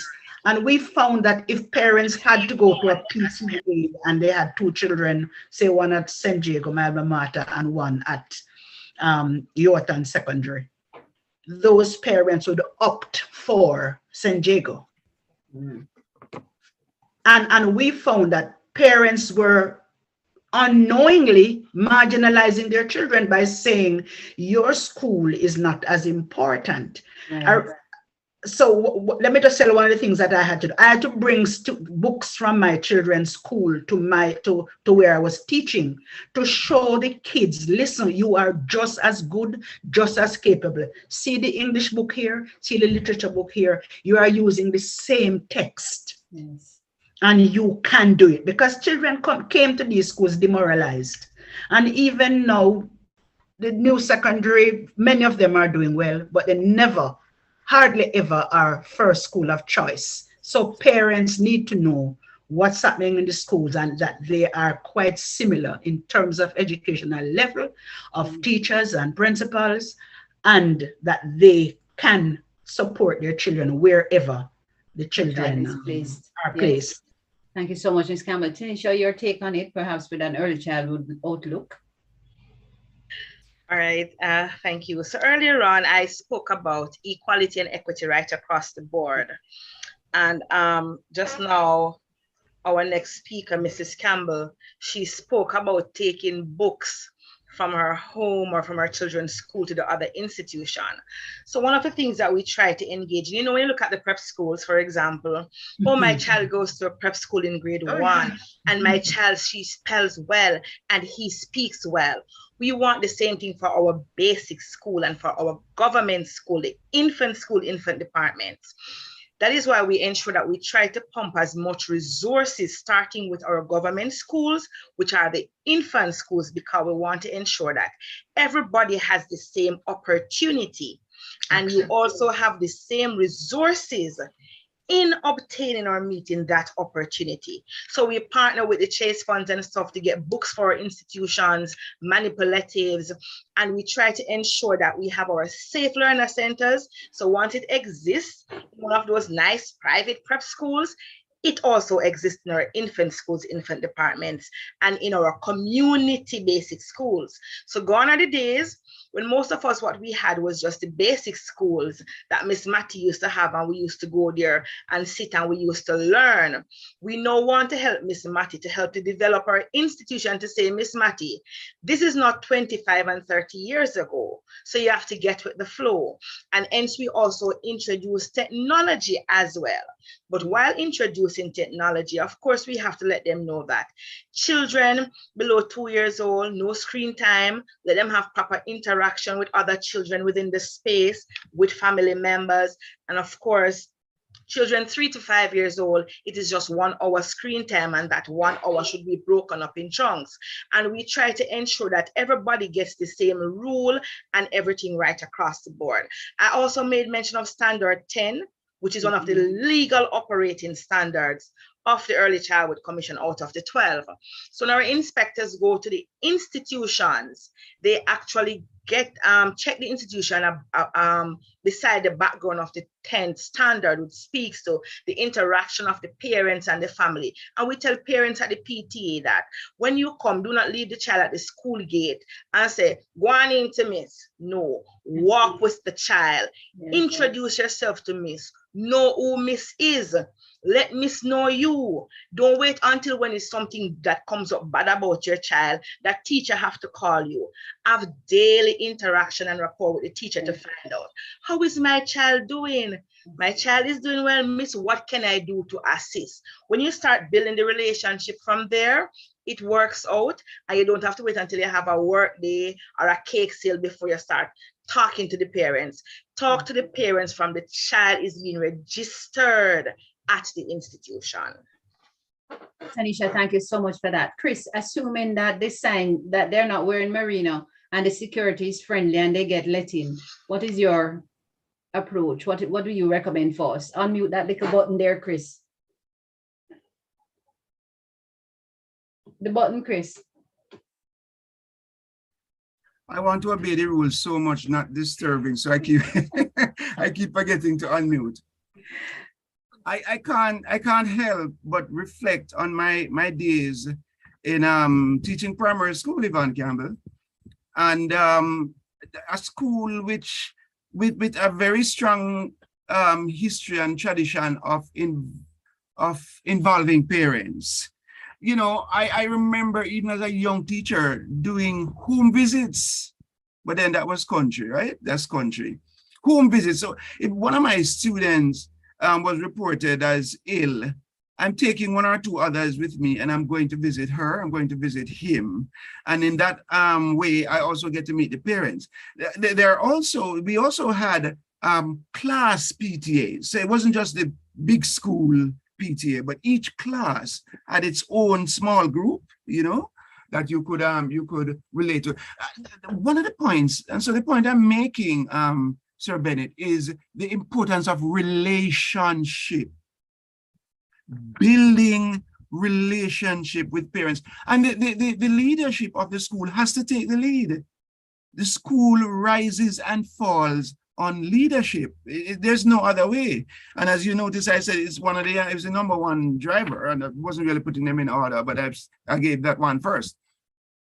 It's one of the creating that ethos to say that in this school, parents are seen as equal partners in the process of education. I strongly believe, and as Yvonne rightly pointed out, that parents have an interest. There's a myth to say that poor people do not value education. It's not true.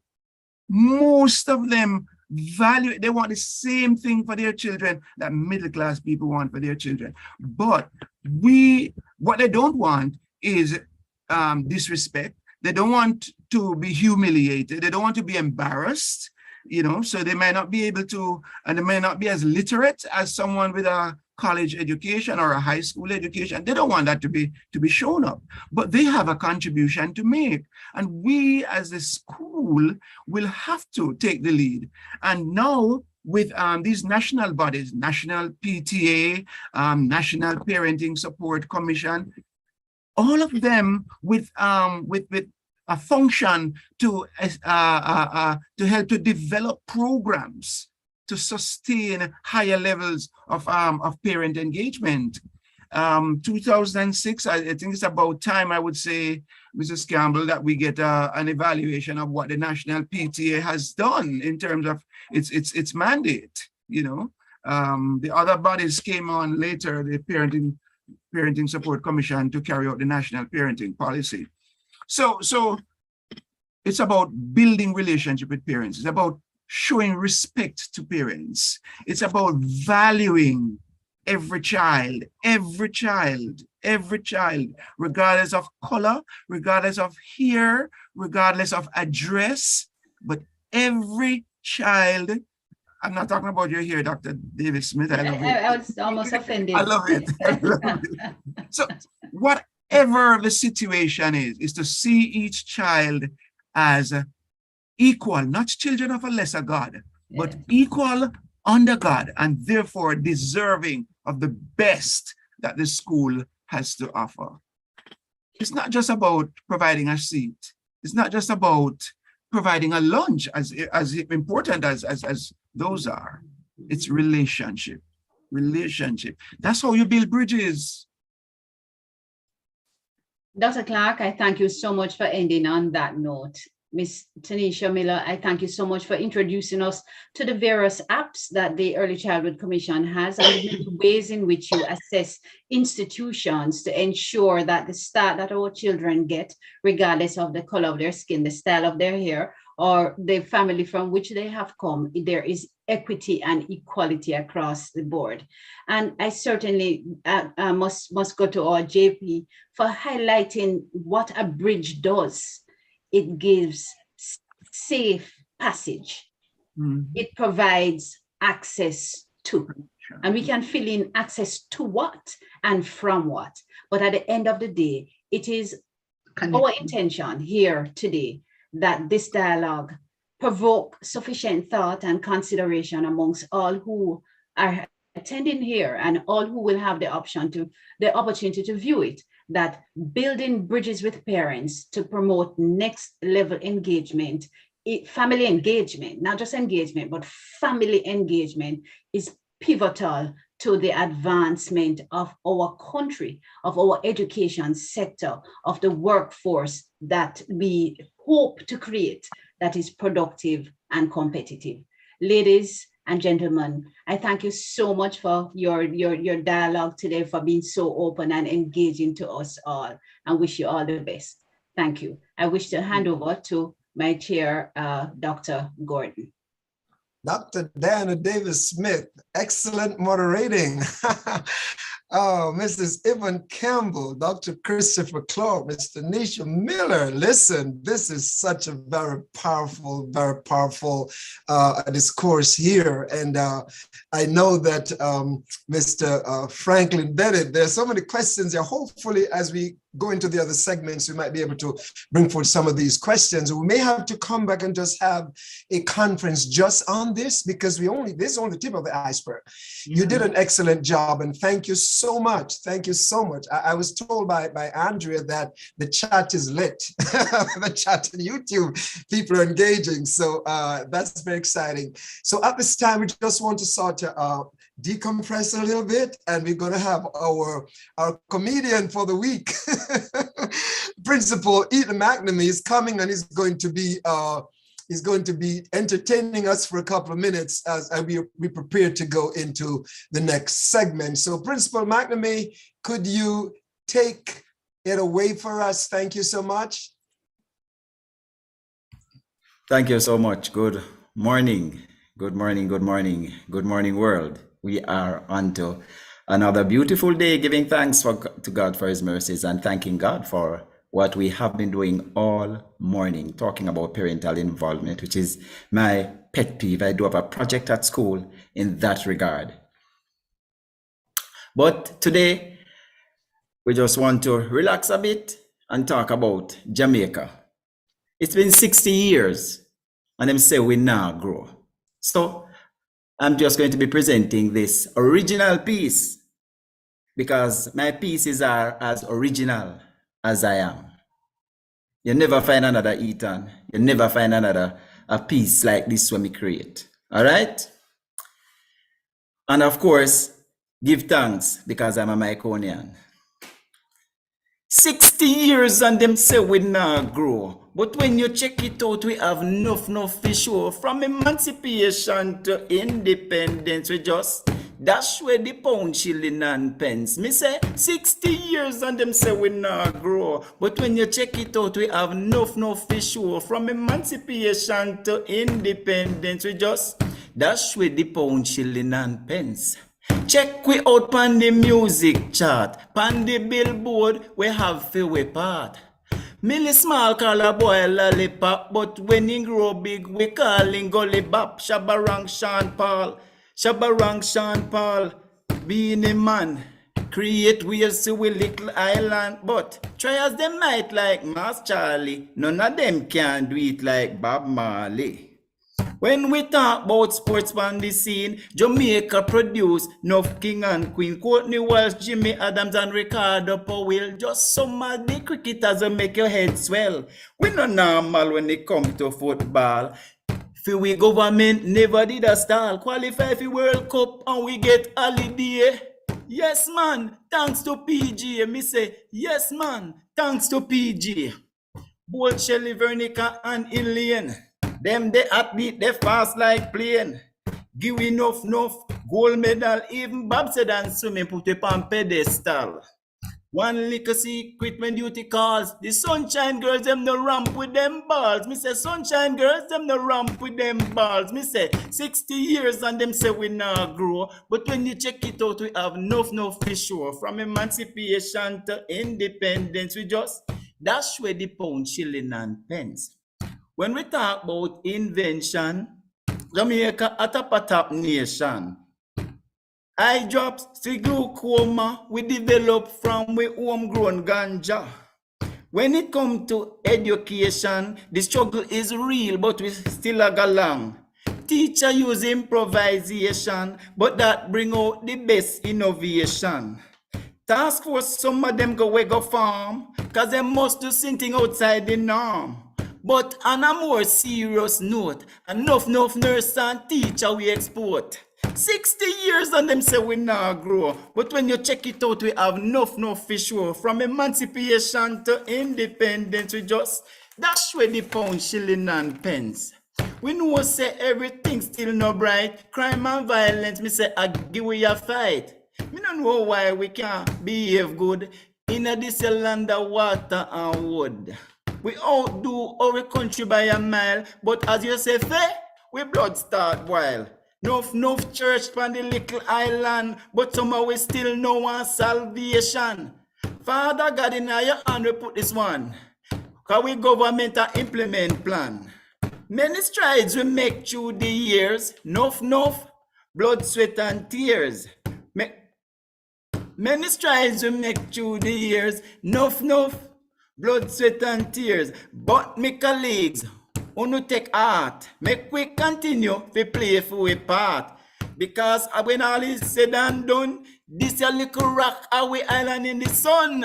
60 years and them say we not grow. 60 years we have enough for sure. From emancipation to independence, we still not say bring back the pound, shilling and the pence.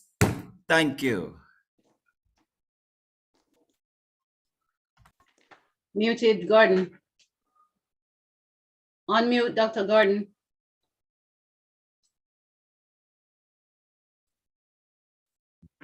Dr. Gordon, please unmute.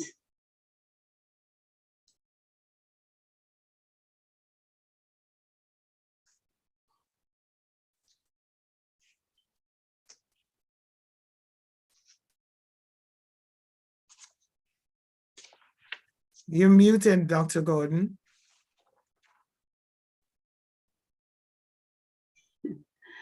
Dr. Gordon, you're muted.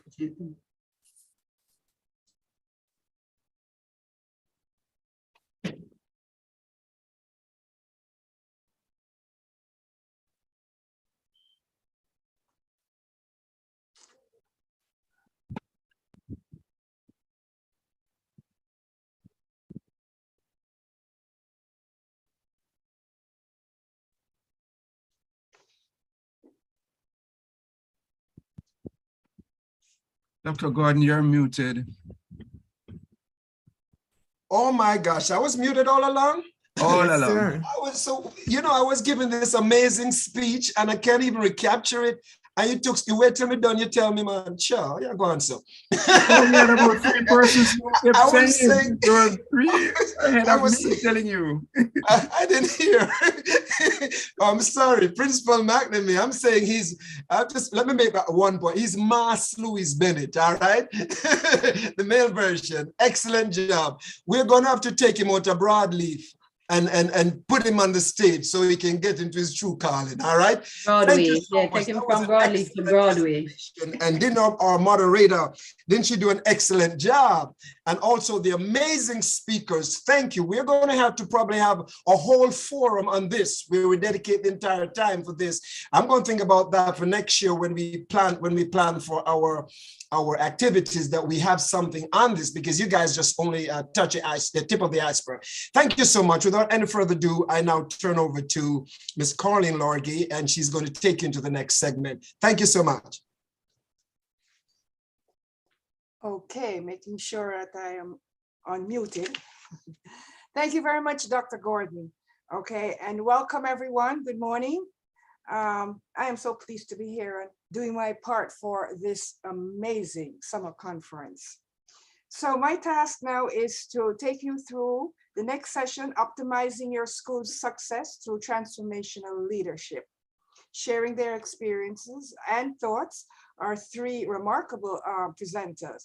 And so I begin with, let's begin with Mrs. Pauline Reed, who received her certification at Shortwood Teachers College, a Bachelor of Arts degree in English, and a Master of Science in Educational Leadership from Central Connecticut State University. Mrs. Reed's achievements have captured national attention as she was named LASCO Principal of the Year 2010 to 2011 and received the Prime Minister's Medal of Appreciation for outstanding contributions to education.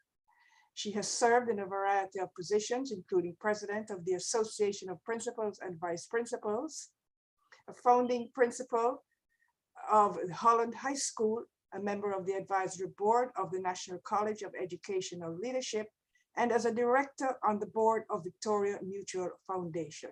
Welcome, Mrs. Reed, and over to you. Just a quick reminder of your time, 10 minutes.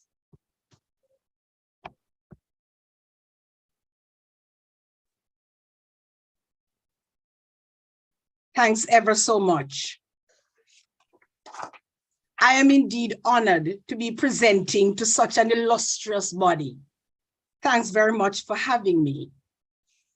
I know that every participant in this virtual conference can readily define transformational leadership and can probably quote educational experts, technocrats, and researchers.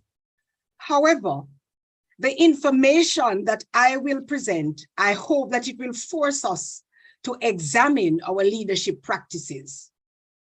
As a practitioner in educational leadership for over four decades, I can tell you that there are leadership principles that defy time and recent developments. We need to recognize that before we can explore data, statistics, and theories, we have to know that we are working with people, impacting lives, and seeking to achieve amazing outcomes. Saying that we genuinely care about people and that we are driven by an unquenchable desire to ensure their successful development cannot be a cliche. It must be who we are. The transformational leader possesses 4 essential attributes. Number 1, should be charismatic. And in fact, not just charismatic, but charisma plus. This special attribute will lead to number 2, which is the ability to encourage fellowship. And fellowship is achieved through attribute 3, the ability to inspire, and 4, to arouse the desire for intellectual stimulation and professional mastery. The information that I will present on transformational leadership will therefore be from my tapestry of leadership revelations, which I have simply labeled for you essential nuggets for transformational leadership. Firstly, one has to be a master juggler. That is, bringing organizational goals, being responsive to the needs of students, of staff, and the needs of stakeholders, and having it all operating as a fluid entity. No aspect, absolutely no aspect of school leadership can operate in isolation. There must be a connectivity that is undeniable. Use your charisma, or indeed charisma plus. The second nugget, understand your setting fully. What is the most urgent need? Most times we fail to acknowledge that we have to spend time transforming minds before attempting to transform the overall setting or system. We always talk about this crucial step of conducting a SWOT analysis. But within every context, and more so ours, a pest analysis is also advisable. Political factors, the economic realities of our setting, the social context of our institution, and technology certainly must be given consideration. I know that some persons consider the term politics to be taboo and think that we should not subscribe to this. And we shouldn't, but we must be aware of it so that we can detect what is well intended from the governance level as against what is sometimes politically gymnastics. And we must be able to ensure equity and uprightness. So to fully understand the ecosystem you are in, and only then can you be empowered to take it to the desired space. Thirdly, inspire by balancing head and heart. Even as policies are formulated and leadership principles are analyzed, there is insistence sometimes on adherence to standards. But we must never fail to grasp when there is a need to respond with human sensitivity.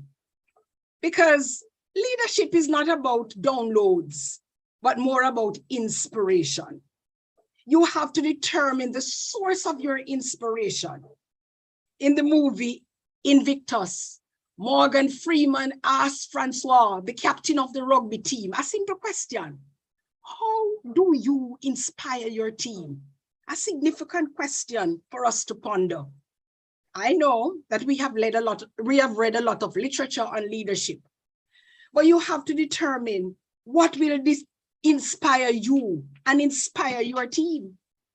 I have read Machiavelli's The Prince, and I must tell you that he advocates for glory and accolades in leadership.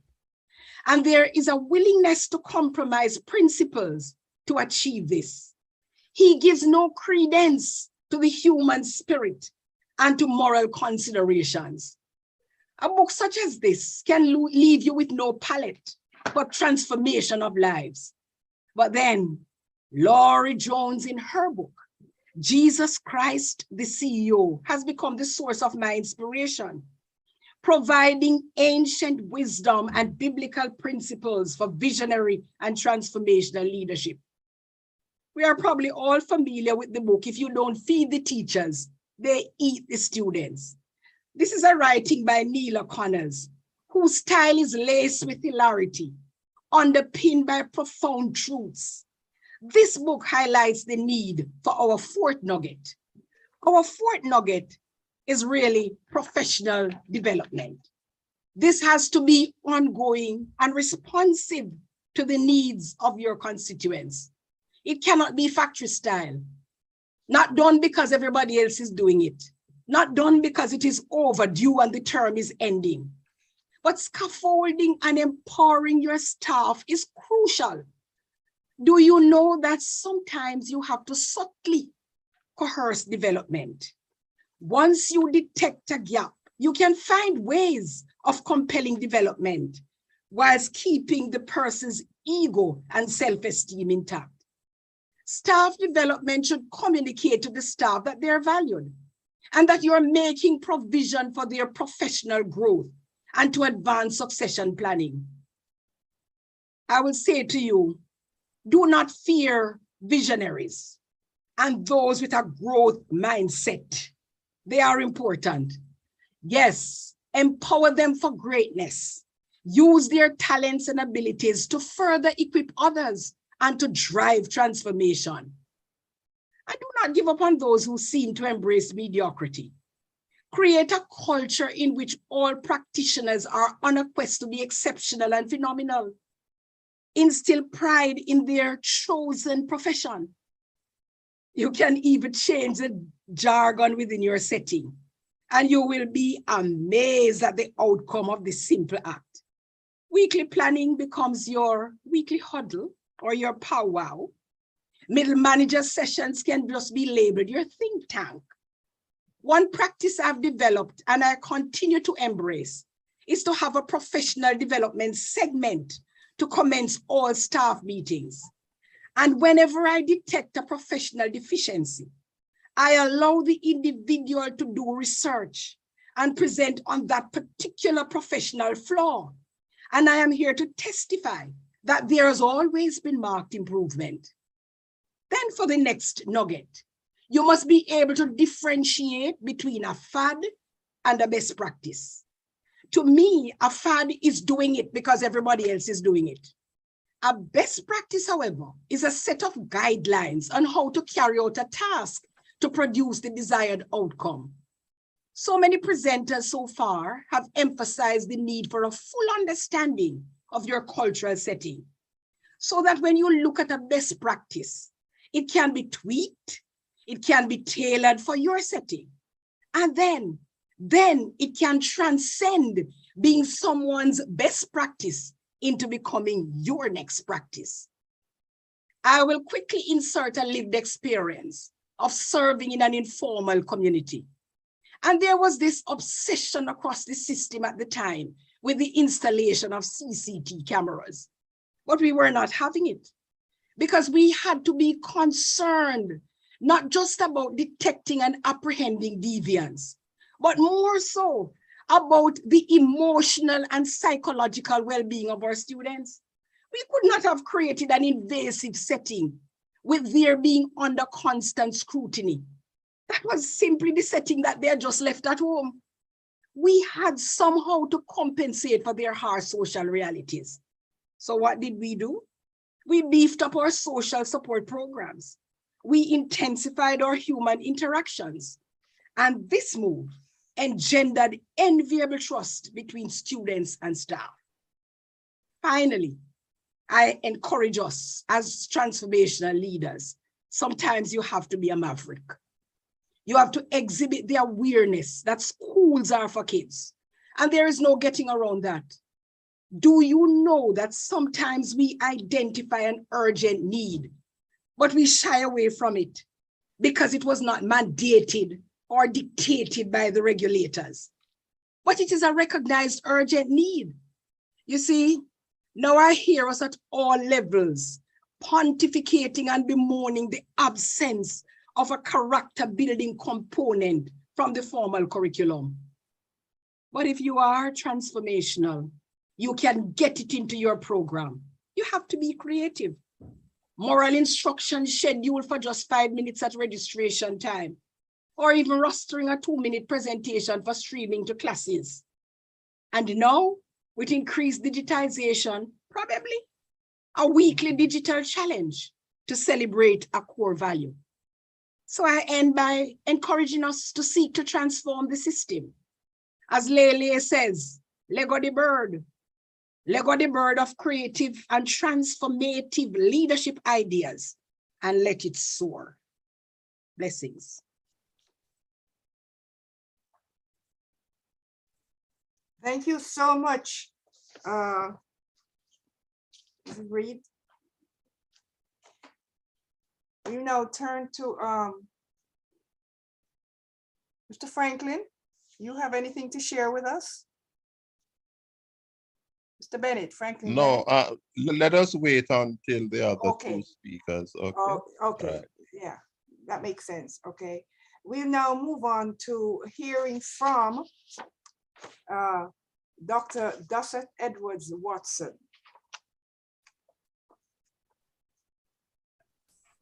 Dr. Edwards Watson is the Chief Executive Officer of the Trenchtown Polytechnic College. She has distinguished herself as an exemplary transformational leader, an educational leadership researcher, instructional coach, workshop facilitator, and school improvement specialist.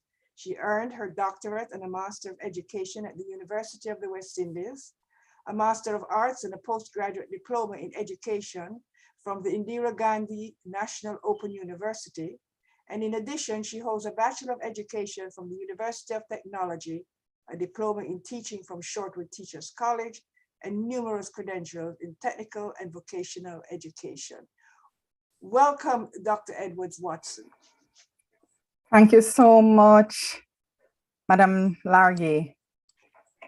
Thank you so much. I want to thank the team for having me this morning. Let me just move quickly to share my screen. I have a brief presentation.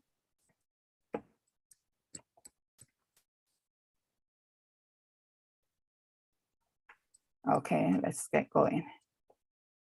I want to share with you, oh, I'm seeing something on my screen. Let's get so, all right.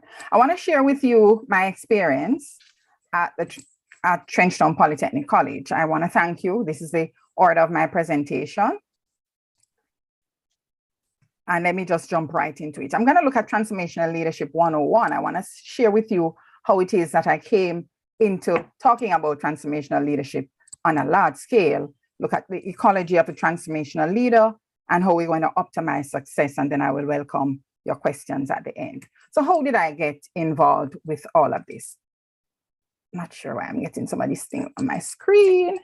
All right, so I'm a school improvement expert, having had years of experience in working as a school violence reduction expert.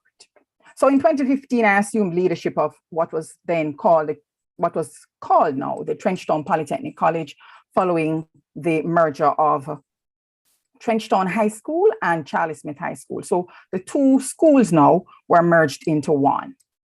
So I was now asked to lead this institution.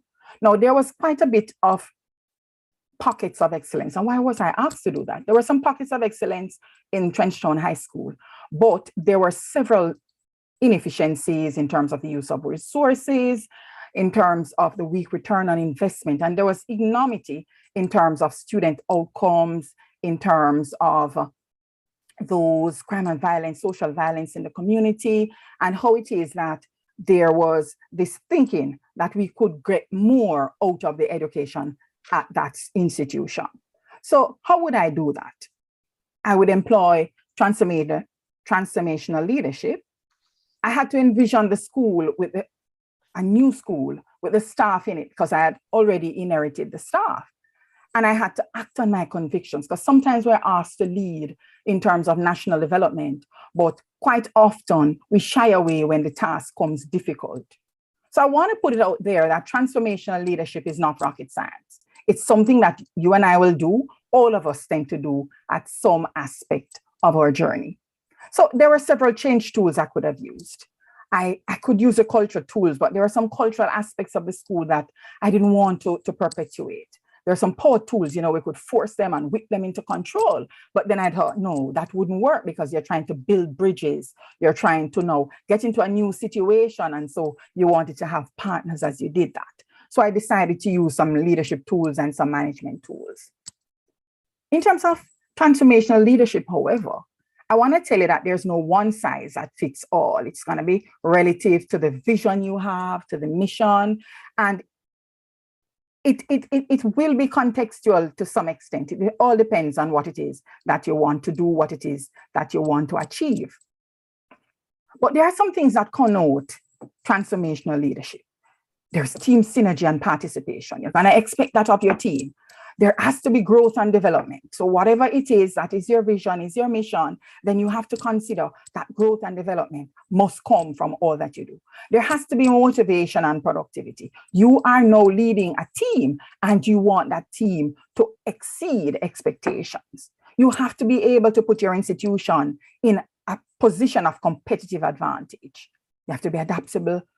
You have to be flexible, because today you may decide, okay, I'm going to be implementing this, but then it's not working. How do I make that quick transition and still be able to lead my team well? You have to encourage a positive work climate, because people, all of who they are, come to work. And if they're not comfortable, then certainly they're not going to give up their best. You're going to have to think about some quality standards and some efficiencies. Whatever it is that you do must be held to some standard. You must emphasize, as we would have heard, the human aspect of the whole operation. So for the transformational leadership, you have to think about a change in mindset. And you yourself will have to begin with that change. You have to check your ego at the door, because there are times when you will lead from the back. I've had times when my staff will tell me, Miss, you need to do that and you need to do that. You have to check your ego at the door. You have to ensure that you all own this process. You agree with where you want to go. You have a work plan that sets out and all your objectives are intact and so on. And you all will have to own this new move, where you want to go, what you want to achieve. You're going to have to look for those relational changes. There is to be equity and inclusion in every single aspect of what you do. There must be justice. Everybody must feel that they're being heard and that their contribution is being valued. There must be improved quality in the work environment. So if you're asking for change, and change must be seen all around, you must engage in some team building exercises. We will have to be pushing all together in the same direction. You have to begin like I did with a strengths inventory. I wanted to know what were the strengths of my staff, what were they good at? And then I wanted to begin with that. So having realized what strengths are there, I decided now to identify my change champions. There will be even one person who will want to support you readily. There are others who will push back, and it will take them a while before they warm to what it is that you're asking. But identify those change champions. Assign some roles. You heard a while ago about how important professional development is. You will have to do some development. You will have to do some scaffolding. And like I mentioned, you will have to switch roles. So sometimes I'm leading from the front, sometimes I'm in the middle, sometimes I'm at the back. But then you still know where you want to go, what you want to achieve. Remember, your staff and your students are your brand ambassadors. If you ruffle their feathers, then it's going to be more difficult for you to get the task done. So ensure that you have those situations where you can hear from them and that you value what they say, what they do.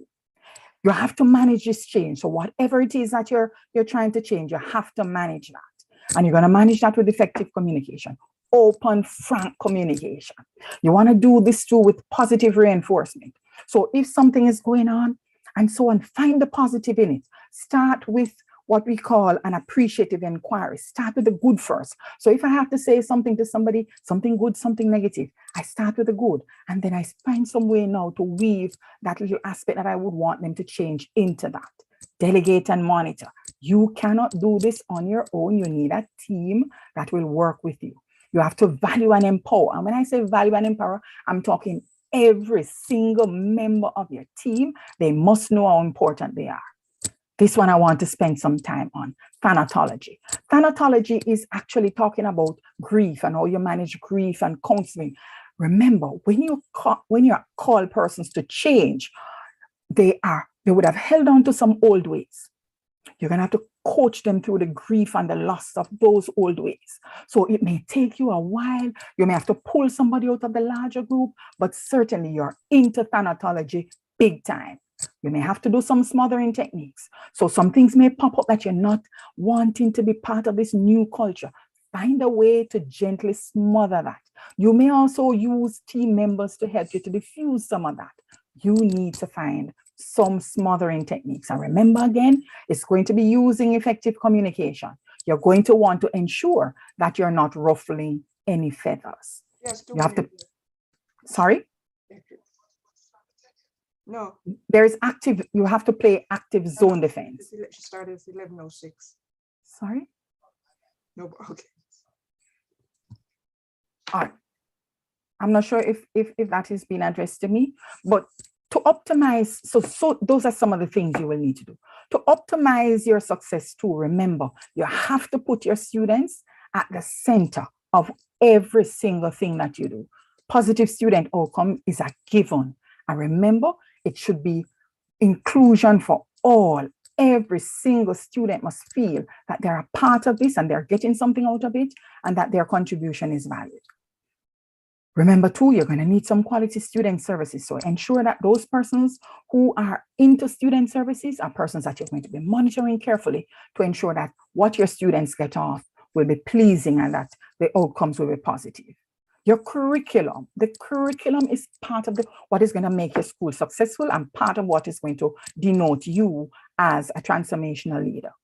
The curriculum must be fit for purpose. It must be relevant. So if at all you have programs that are not geared towards being fit for purpose, like my institution, we do not have the luxury of training for unemployment. And unfortunately, too many institutions train for unemployment. When your students shall have left, they should be able to pick up a job readily. So ensure that the curriculum is relevant. Our curriculums are developed, our curricula rather, are developed in collaboration with industry personnel. Industry tells us as community colleges what it is that they want, and then we go write curriculum to suit that.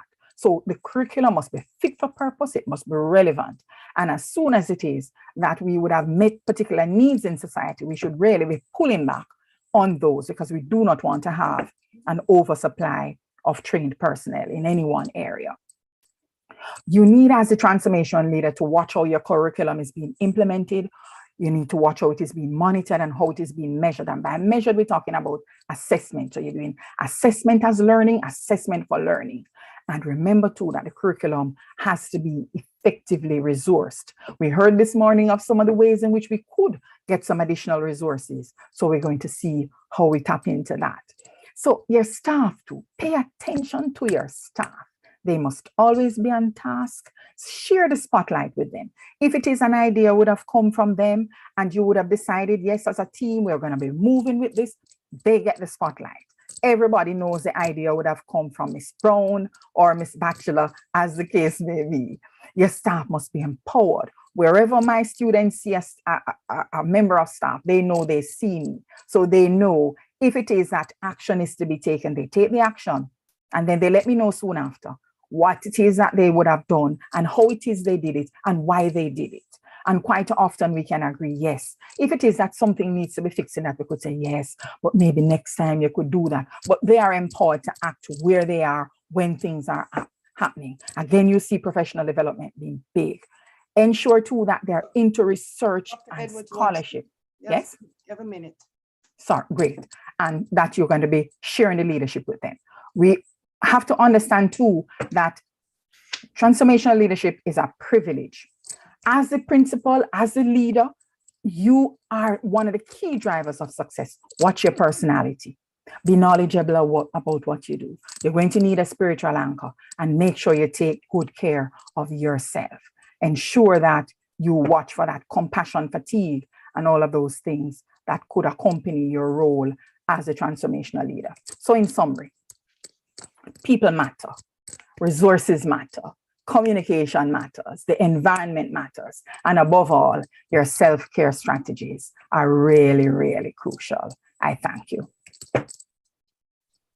Okay, thank you so much, Dr. Edwards-Watson. Okay, We're going to move on quickly now to our third presenter, the principal of Goshen Primary School, Mrs. Natalie Roper Allen.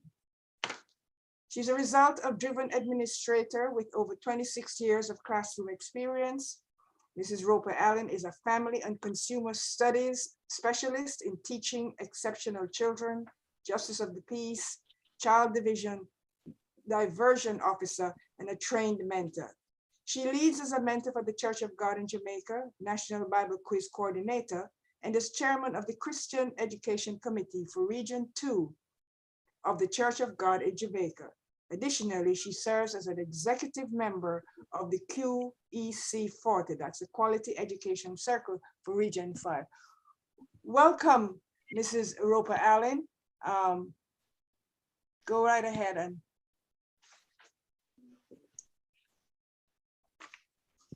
thank you, our moderator. Good morning, everyone. It is my humble privilege to be sharing in this platform, and I thank you for enabling me such a privilege.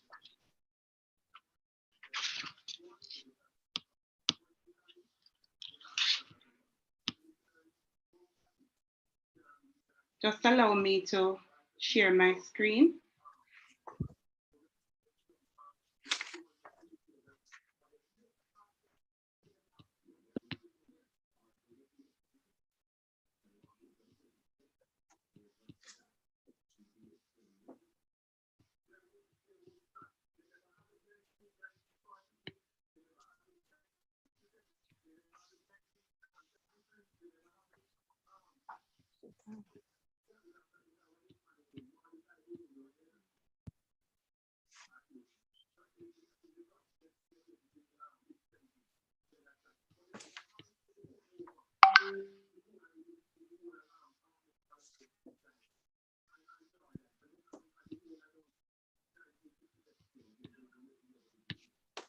Mrs. Roper Allen?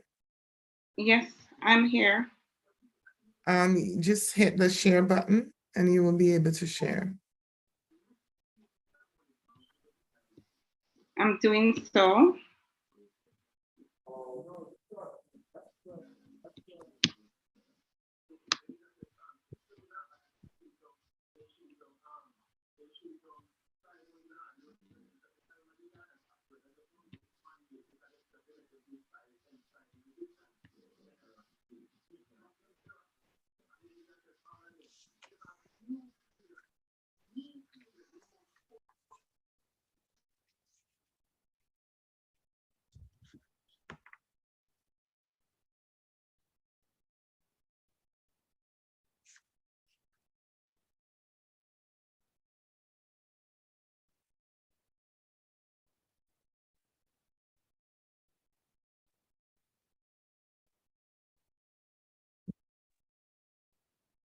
You're muted and I think you're ready to go. Your presentation is showing.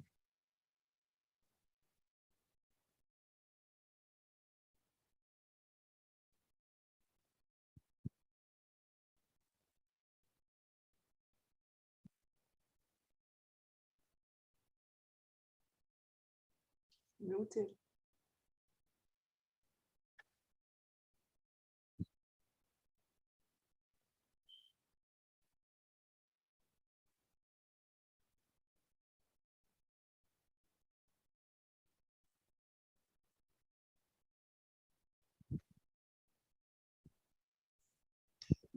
Ms. Roper, if there's an issue with the PowerPoint, you may have to just go ahead and go without it because time is of the essence. Thank you. We can't hear you now. We have a problem hearing you. So if the problem persists, we may have to go on to the next speaker. So could you try again? If we can't hear you, then we have to go ahead and move on to the next speaker. Okay, are you hearing me now? I was trying to unmute, but wasn't getting the privilege to. Yes, we're hearing you now. So you have to just go ahead without the PowerPoint if you can get it because time is of the essence.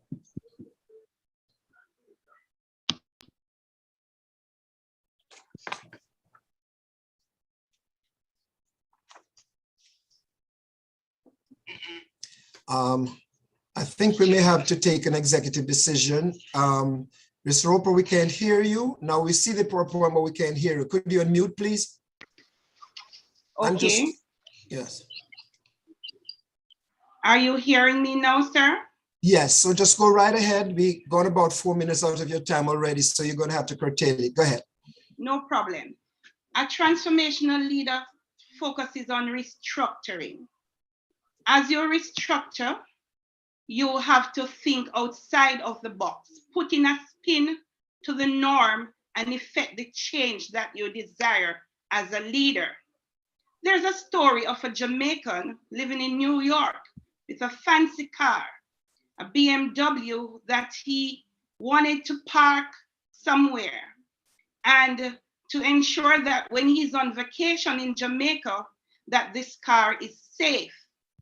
He thought about what to do, and he decided that if he goes to the local credit union and take out a loan with the car being the guarantor, use it as a guarantor for getting the loan, it would be safe. That he did.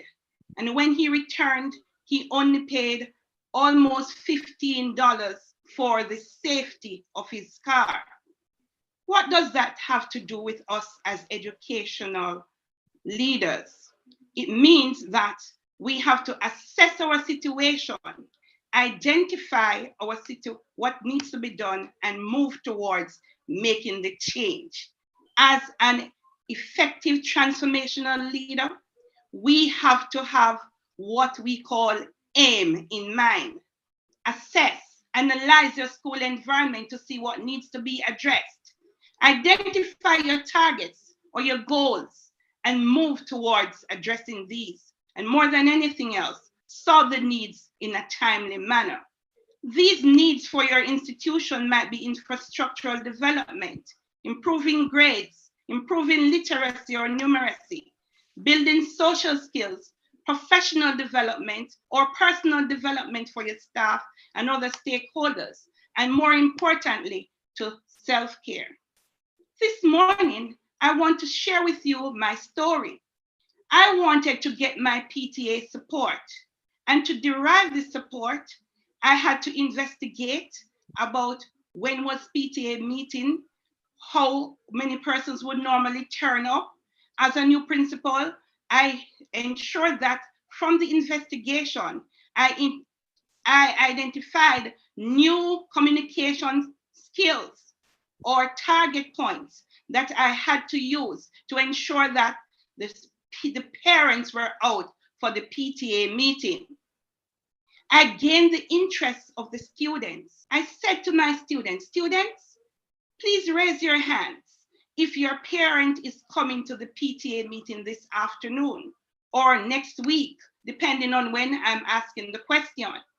They would respond and I say, if your parent is not going to be here, make sure that they come. Remember, your friend's parents is coming. And if your parent isn't coming, make sure that you cry that morning and say, Mommy, Daddy, you have to come because my friend's parent is coming. Another thing that I did was to award attendance. I also put a value on time. So when we say that PTA meeting should start at 3 o'clock, we are on point and on time.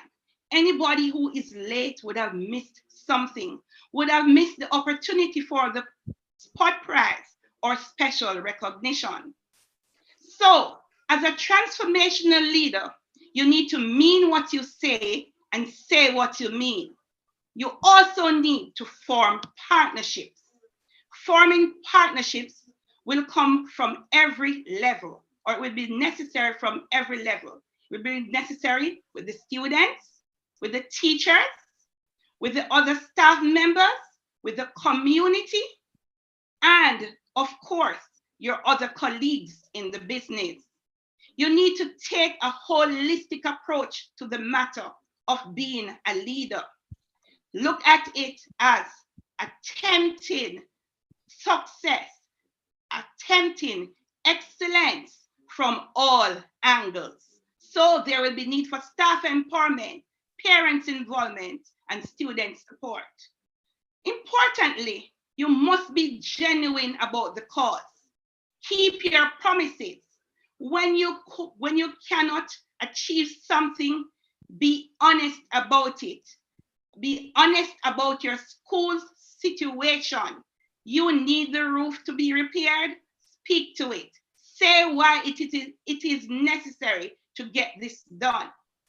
The journey of a transformational leader is not easy, but to get it done in an easy way, everyone needs to take ownership of the goal or the product. So here at Goshen, everyone knows that our motto must live on: learn to earn through excellence. So you sell your product every time. We want the best for our institution. We want excellence from everyone connected to this institution. So we promote our brand. We also need to give parents a voice in formulating the school improvement plan, participating in the plan, as well as students. Have them know that you want the best for them. Be transparent and build a climate of trust. Excuse me, Natalie, you have a minute left. A transformational leader is tactful, and so you need to nudge to make the changes effectual. You need to maintain contact. Be aggressive, yes, but in a humble way. With all transformation, you need to make sure that academic success is what really matters, because at the end of the day, everyone wants to be a part of an institution that represents success. In doing so, you need to be healthy, so you have to self-care. Be the change, be a model, be simple, be committed, be a part of a team, because together each achieves more. I thank you. Thank you, Mrs. Roper Allen. And I apologize, on behalf of the technical team, or what went wrong or did not go right. So, ladies and gentlemen, okay, at this time, I will ask Mr. Franklin Bennett if he has anything to share with us in terms of comments or questions from the chat. Yes, Lady Colleen. Going through the comments, persons are really applauding the speakers. You see the different symbols, and we're getting agreement in terms of persons conferring. But two things struck me a while ago. Two different respondents fell in love with two terms. One of them, appreciative inquiry, and compassion fatigue. Interesting words. And then we were disturbed by a particular post that has been plaguing us since yesterday. And I realized that persons delve into their spirituality in order to get this stopped. But while that was happening, there was this thing about transformational leadership that taps into spirituality. And then there's a question I'm going to ask. How significant is a person's exercise of faith in the practice of transformational leadership so that it can be effective in the organization and among whom this leadership is being used with? Okay, ladies, which one of you would like to attempt to answer that? May I take the two terms first, and then I'll leave Reverend Pauline to take the religion question. So the appreciative inquiry is essentially finding out about your staff, whomever it is, a situation. But what it does first, it flags those things that are positive. So let's say, for example, when I got in, I wanted to learn about the staff I was taking over. I wanted to learn about them. I wanted to do that. And there's a whole body of literature that one can read upon it. Well, certainly what it teaches you to do is to start with something positive. So somebody hears that coming out of you. Boy, I love the way you did this. You were awesome in so and so. You have excellent skills at this and that. And then you find a way now to gently tag on that which it is that you want the person to improve at. So you're not just throwing the bad out, but you're finding a way to weave it in gently, so that it can be accepted. And the compassion fatigue. Remember, all of who we are come to work with us. All of who your students are, all of who your teachers are. And as the leader, if you're not careful, sometimes you absorb much of it. Oh, this one has a problem with the grandfather. This one has a problem with the spouse, and all of that. If you're not careful, because of the compassion that you would have to lead with, you will absorb all of that, and sometimes it comes to affect you. What you want to do is to find a way to hold it some distance off you, find a way to decompress, find a way to treat with it so that it doesn't become your personal problem, because sometimes we absorb some of those issues as if they were our very own. And yes, there are ways to treat with that, but you have to manage that. Okay, thank you, Dr. Edwards Watson. Will Mrs. Roper Allen and Mrs. Reed, would you please go on camera because you are being spotlighted. This is your session. Thank you very much. Mrs. Roper Allen. I am here. Yes, I'm here. Okay, Mrs. Reed, I think you have the other part of the question that the question having to do with the religion. Religious, yes. Mm-hmm. I don't think that it is really a requirement, but it does assist us in transforming institutions, because one is not driven by dogma and not by doctrine, but one is always driven by a genuine sense to serve. And leadership, servant leadership, is essential in any institution. And Christ was a charismatic leader. And he has to be our template. And so I know I spoke about inspiration. I spoke about the difference between the importance of balancing head and heart. And those things are spiritually motivated. Fellowship is spiritually motivated. And so it does aid. It is not a requirement. It is not mandated, but for your own well-being, in terms of progress, in terms of development, it is essential that you call on a higher power. Your thoughts, Mrs. Roper Allen? I believe that everybody needs to have a source on which to rely. And so for me, my source is the presence of God.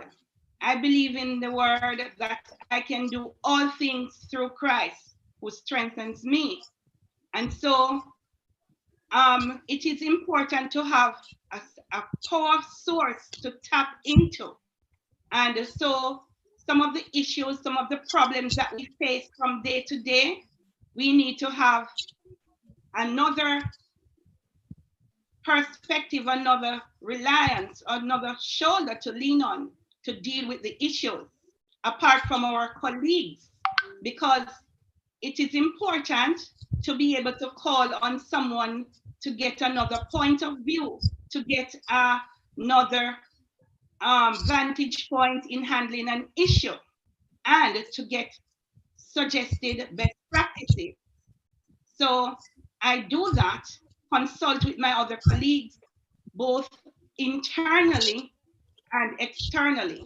And apart from that, I rely on the strength of God to give me sustenance. All right, thank you, ladies. Thank you, Mr. Bennett. We're running out of time, and okay. we have to stop at this point. Okay. But we heard about the nuggets from Mrs. Reed. We heard about tips and strategies from Dr. Edwards Watson, And Mrs. Roper Allen told her story about thinking out of the box. Ladies, thank you so much for joining us and sharing your experiences and your thoughts. Have a great day. Thank you. Thanks, Drew. Thanks so much. You're welcome. I'm not sure who I'm back to. It could be Dr. Gordon. You're back to me. Thank you so much, Ms. Colin Lorgie, for facilitating such a very robust session. And thank you, folks, for your involvement. Before you go, I want to just ask one question. It was a very powerful presentation. So if you could have our speakers back online just for another minute, I want to ask one question. We have just a few minutes, so I just want to ask you a question. Whoever wants to take it, you can. Here's a question. What is the impact of operating with a silo mentality? What does that have? What impact that has on transformational leadership? Operating with a silo mentality, how does that impact transformational leadership? Who wants to take that on? I could take that, Dr. Gordon. Well, you're setting yourself up for failure, period. Because the answers do not rest in you as a leader. Some of my answers come from my staff. Some of them come from students. So the minute you think you have all the answers, you would have been setting yourself up for a big fall. Go ahead. I believe so. I believe that too. As I said at the end of my presentation, teamwork is important because together each achieves more. When we set the goals and targets together, when we identify what needs to happen within our institution together, and when we own our product together, then certainly we will have a better working environment and a goal-focused institution. Awesome. Anybody else? Ms. Pauline Reed, you want to contribute to that? Yes, persons need to be made to feel valued and valuable. And one cannot pretend that one has the reservoir of information and knows it all. Because if we are going to engender development and growth, we have to give persons the opportunity to shine. And you also have to empower persons, because persons really need to be empowered. Your role is to keep your finger on the pulse of your institution. Growth and staff morale are just side effects of what you do as a leader. Wow. Powerful. Anybody else want to weigh in on that? Anybody else want to weigh in on that? Because I when it comes on to, you said something, Ms. Pauline Reed, talk about leaving the ego at the door. And that is so very much important. We ought to be a servant leader. If you want to bring spirituality into it, Paul in the book of Romans, chapter 1, verse 1, he said, Paul, a servant of Jesus Christ, called to be an apostle. I'm not going to go down the religious vein now, but I just wanted to mention that Paul is servant. No.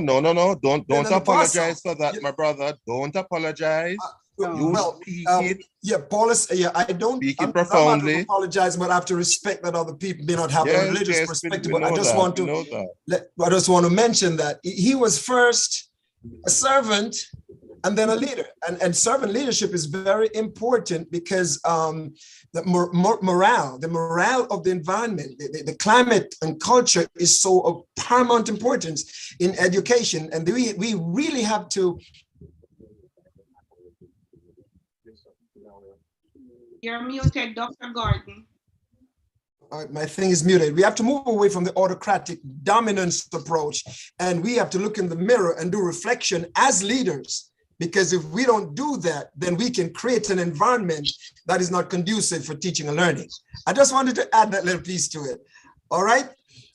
Thank you so much. I'm excited. And yes. Frankly, as soon as if you have about 2 minutes, as soon as you want to say something, you have like 2 minutes. We give you the opportunity to close out. Mr. Franklin Bennett, you have 2 minutes. You want to say something on that? My brother, that is so profound. And when I listen to the three speakers, we are realizing that with transformational leadership is a composite of servant leader and progressivism. And when you look at it, there are some core values: truth, compassion, humility, and we could go on, and you know I'm gonna put in the S word, the spirituality. We can't miss those. Bless you, bless you, bless you. All right, thank you. That was awesome. That was awesome. This is one of my passion. I'm passionate about this, and that's why I sort of interjected just a little bit there. Thank you so much, Miss Pauline Reed. You did an excellent job in facilitating this this segment, and we want to move on from here.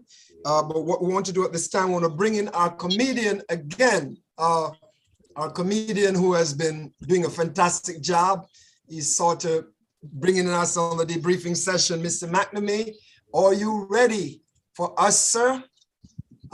Could you come on again if you're ready for us? Thank you. Thank you. Thank you so much. Excellent. We are moving along. And so I continue. Originality. This is a synopsis of what took place yesterday.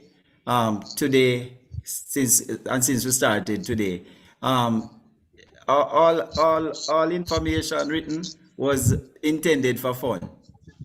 So even if you hear something, please don't make it fun. Oh yes, this is 2022 virtual conference with the true conference on education. Yes, man, this is the virtual edition. Pushing forward with rice. Pushing forward, it we are say. So rice, no peas, no dede. So rice, no peas, no dede. Guess what you know fi understand? Nothing can stop we as Jamaican. Rice we now sell, it we a give away. Packed in our conference, it we a say. Every make a muckle, so we call it. So we put this together so everyone can benefit. This I want to talk about rice. Jajan will say it nice.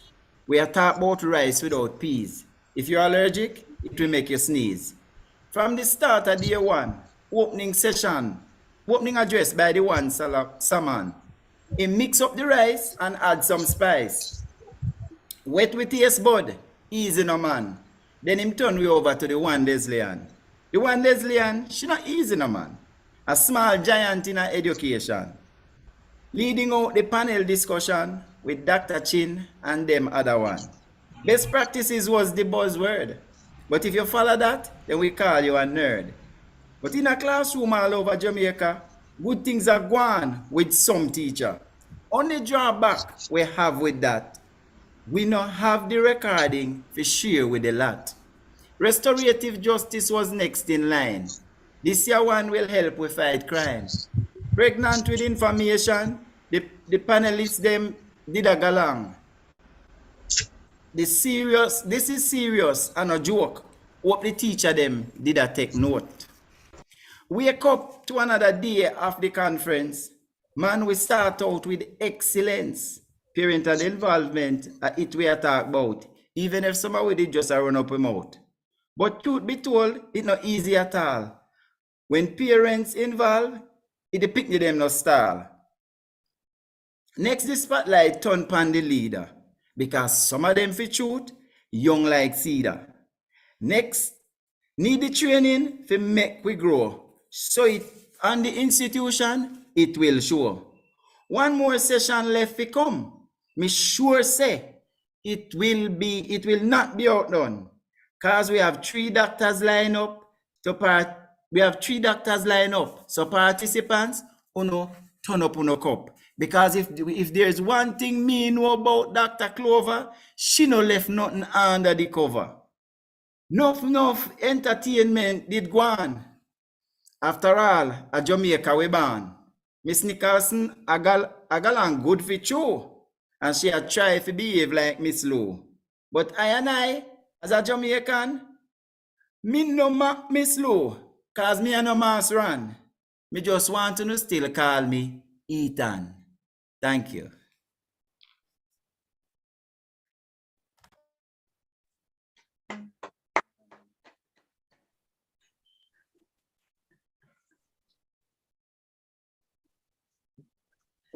Dr. Gordon, don't try that again. We're not hearing you. Dr. Gordon, please unmute. You're muted.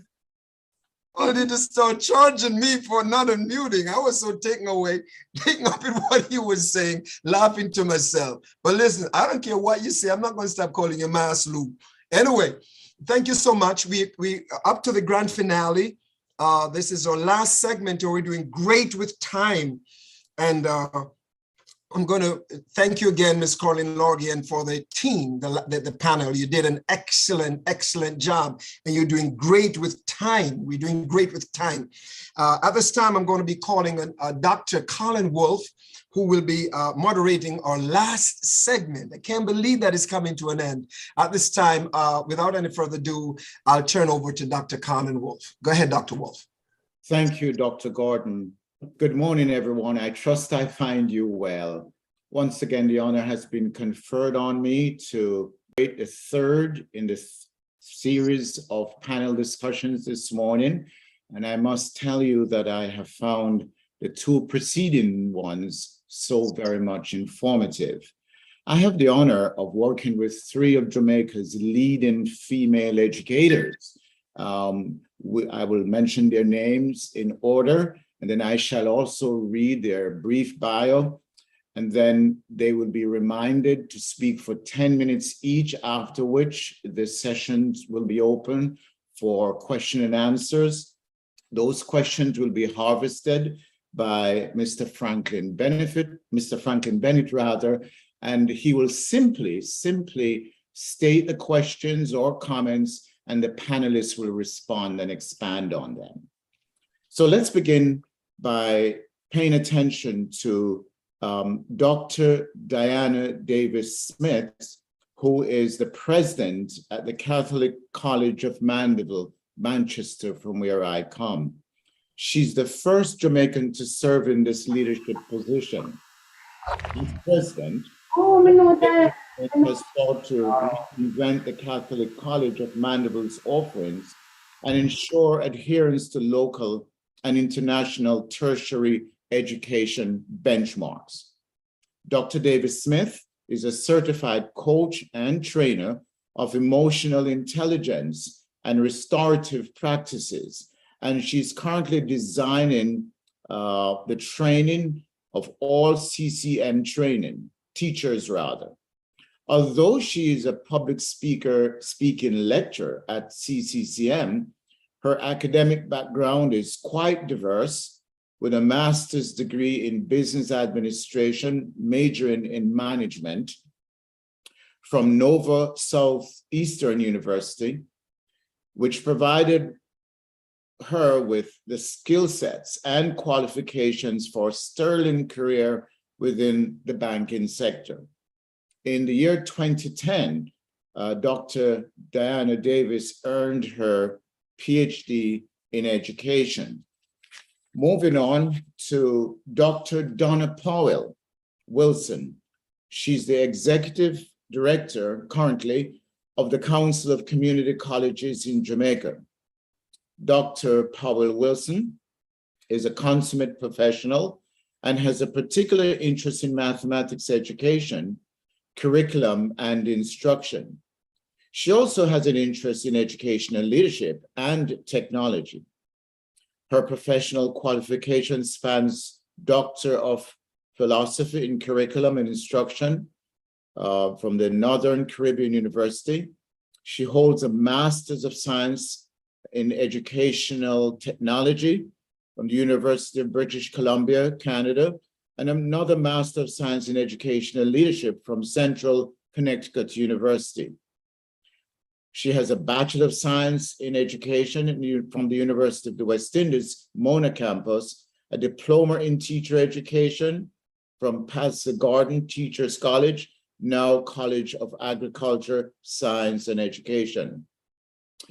On November 4, 2020, she was presented with the Northern Caribbean University College of Education Outstanding Leadership Alumni Award for her contribution to education and leadership at the local and national levels.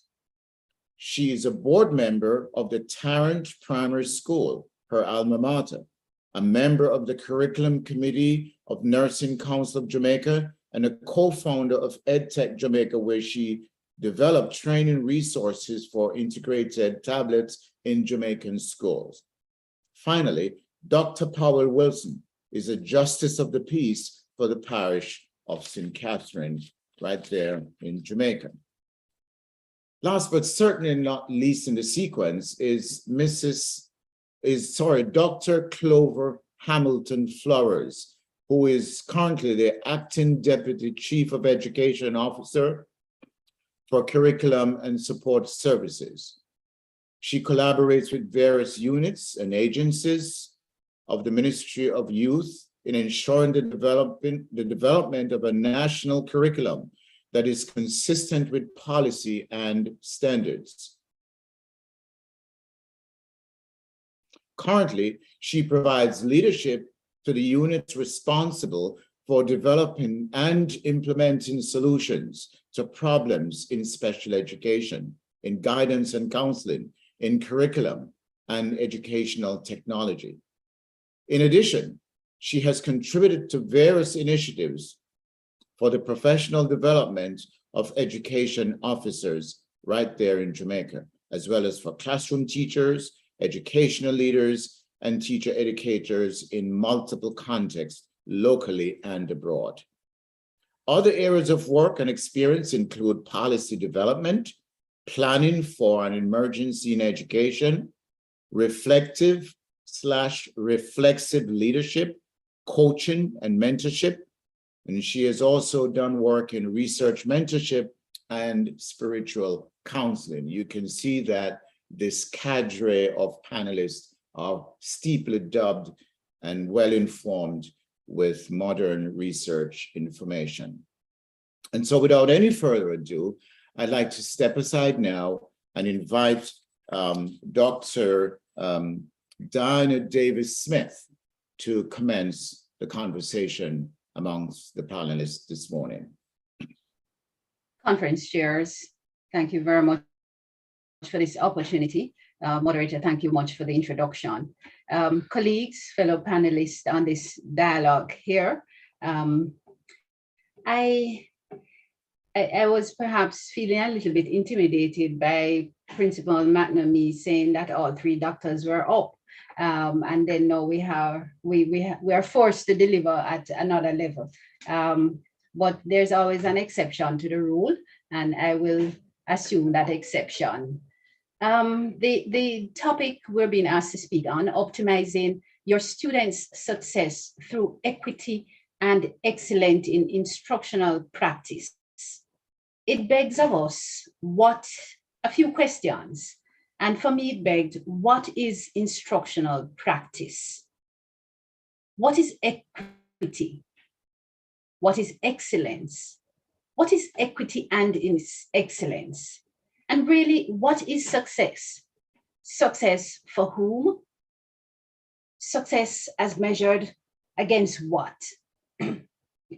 Who's doing the assessment? I'll start with instructional practice. And I pulled out my books and I went online and I tried to extract from various sources a definition that would sit well with me. And I settled for this definition that I found at the Texas Education Agency. And it says, instructional practice is that which provides background knowledge of child or adolescent development, as well as the principles of effective teaching and learning practices. The Texas Education Agency advocates further that it ought to include 5 general skills: anticipating, monitoring, selecting, sequencing, and connecting. I read this to mean that we ought to use these skills to impact teaching and learning such that we create a student-centered learning environment and that we build relationships. That's my interpretation of it. And this is why I see it as such. I look through the lens of restorative practices, which is meant to restore relationships and repair harm. I look through the lens of social emotional learning, which is meant to understand one's emotions and to understand the other individuals with whom we have to interact, their emotions, and then to make that an effective and efficient team operation.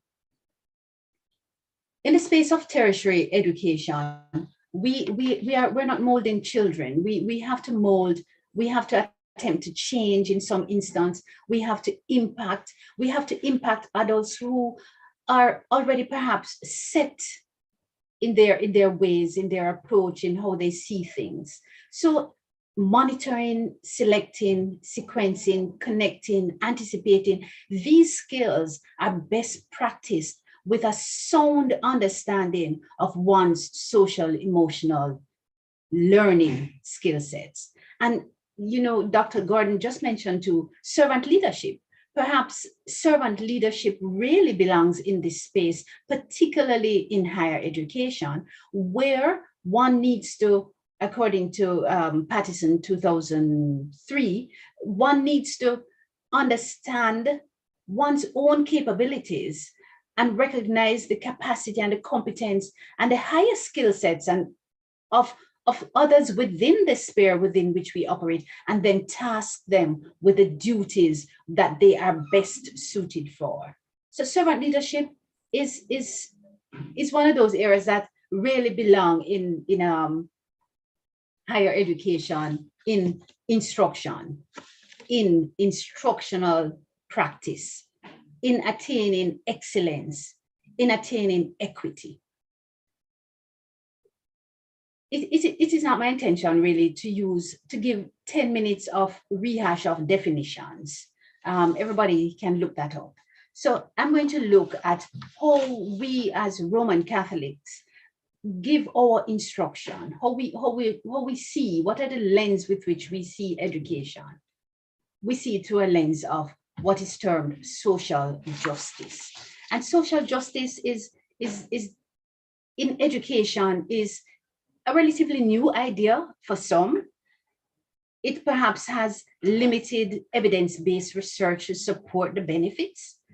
However, based on that limited research, we all have agreed that students receiving a social justice education in schools express increased empathy, concern for justice and equality. But then we might pause to say, but that's not really new. It's what persons, perhaps within my age range of 16, wink, wink, would appreciate and understand.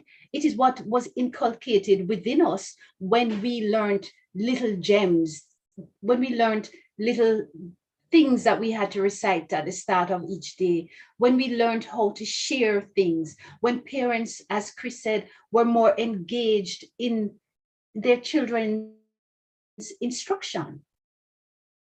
So social justice has always been with us.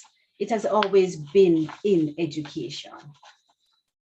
Now, let us look through the lens of restorative practice, repairing harm and building relationships.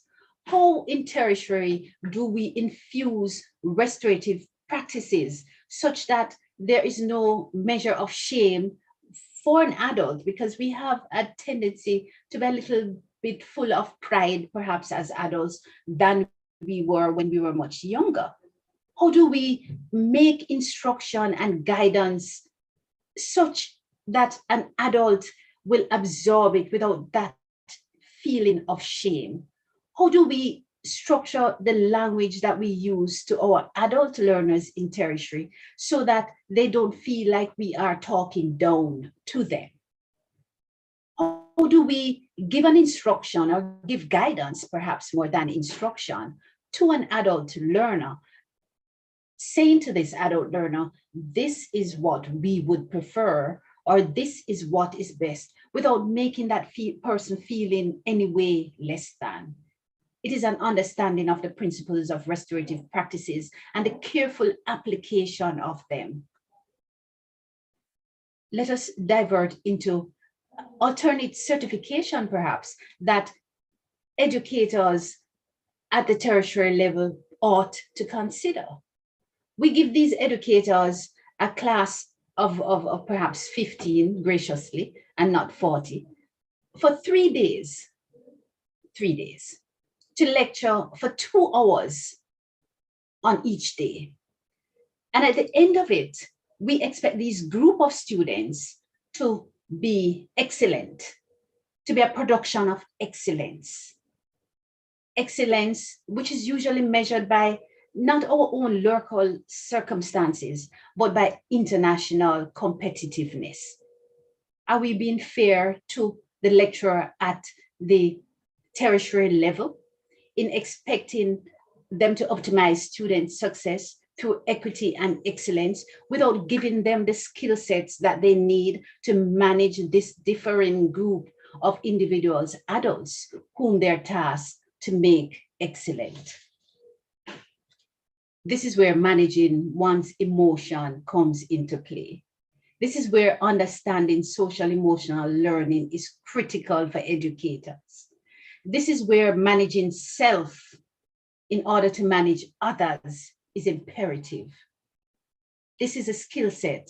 When I speak about alternate certification at the tertiary level to better support our instructors, these are the skill sets. An understanding, a sufficient understanding and appreciation of restorative practices in higher education, a sufficient understanding and application of social emotional learning at the tertiary level, and know that Dr. Noel has broached it, servant leadership and its place in higher education. So I hold steadfast to certification, to the fact that lecturers are often tasked with delivering content that they have not created themselves at the tertiary level. And as such, it is these other capacities, these other competencies that will allow them to interpret the intention of that course that was designed and sent to them as course outline for delivery this semester. That is going to make the difference. That is going to ensure that the instruction and the instructional practice that that facilitator, that lecturer, that teacher, that educator exhibits is going to cause a feeling of equity and some measure of excellence when we measure that student's success against the international competitiveness. Thank you very much.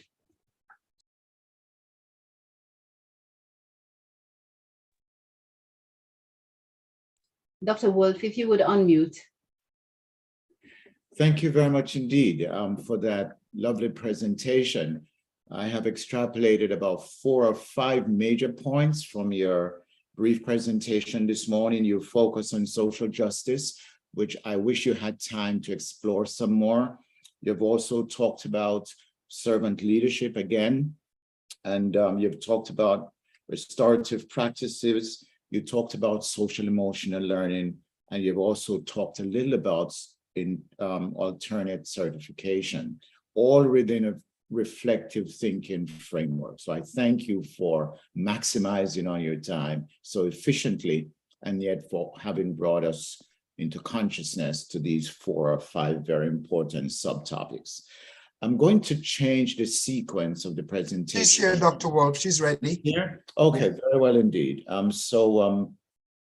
The next presenter will be Dr. Donna Powell-Wilson. Dr. Wilson, welcome aboard. We're looking forward to hearing from you now. Thank you very much, Dr. Wolf. And again, good morning, colleagues on Zoom and on YouTube. It is indeed an honor to be sharing with you this morning. I'm going to share my screen as we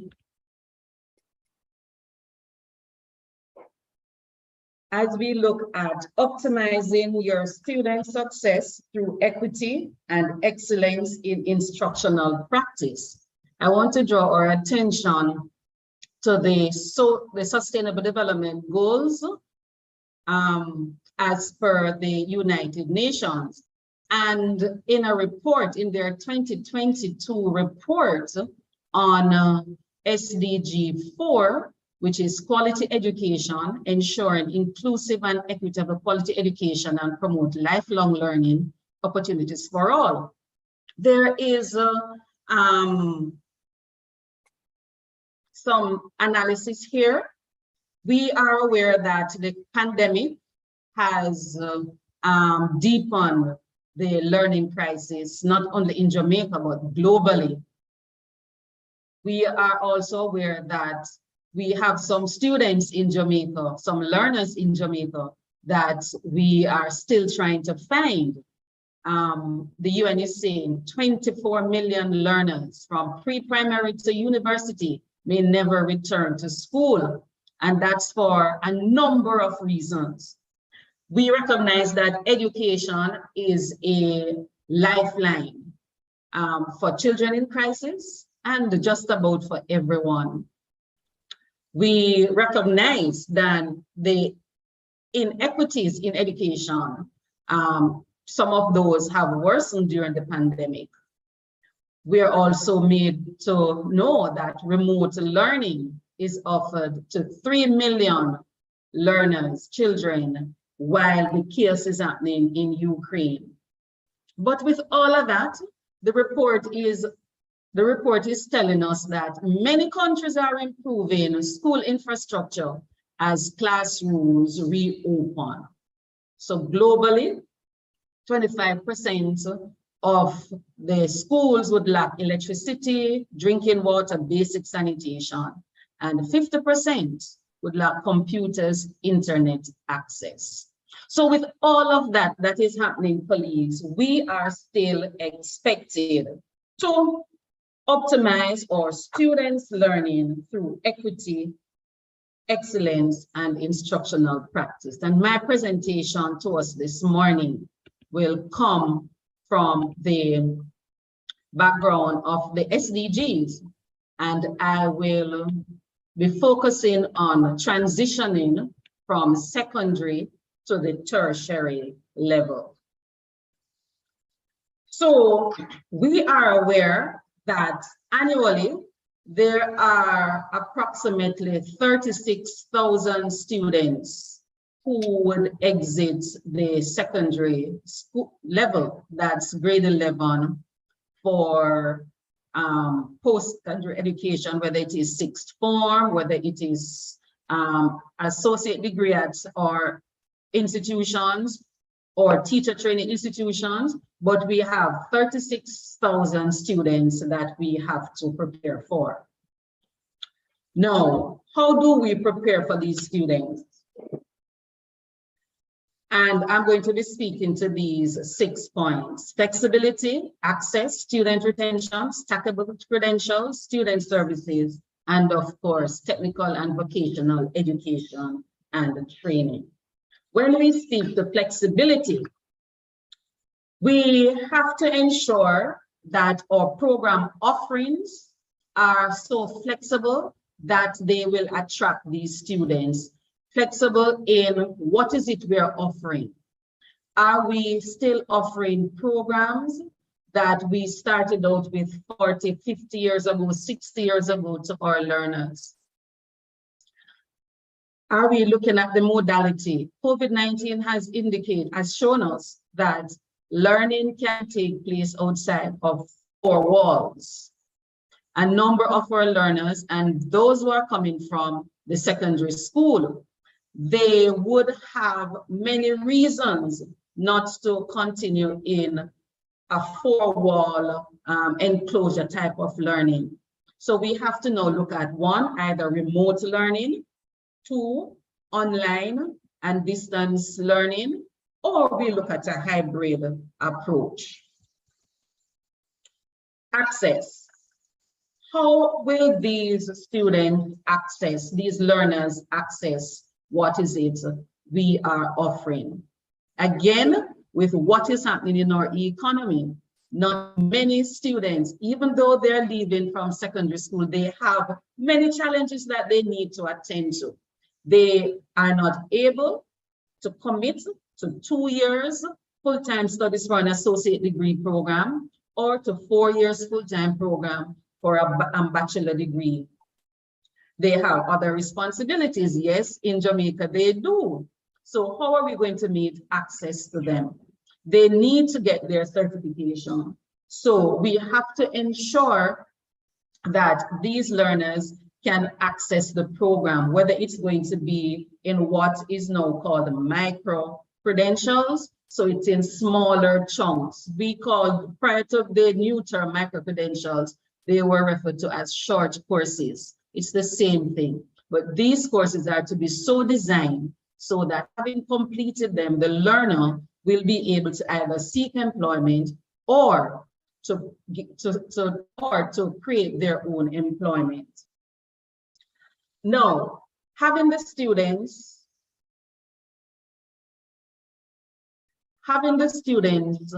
in our institution, how do we monitor student retention? The student retention rate in Jamaica, while it may be higher than in some countries, it is still there's still need for consideration here.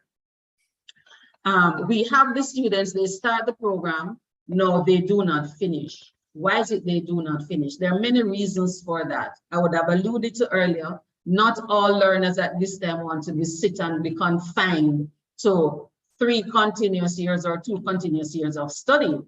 How, as educational institutions, we look to adapt to those new ideas for students so that they can receive their certification at different points. So we're looking at, I think that's on my next slide, stackable credentials. But we want to ensure, though, that the students, they recognize their role in learning.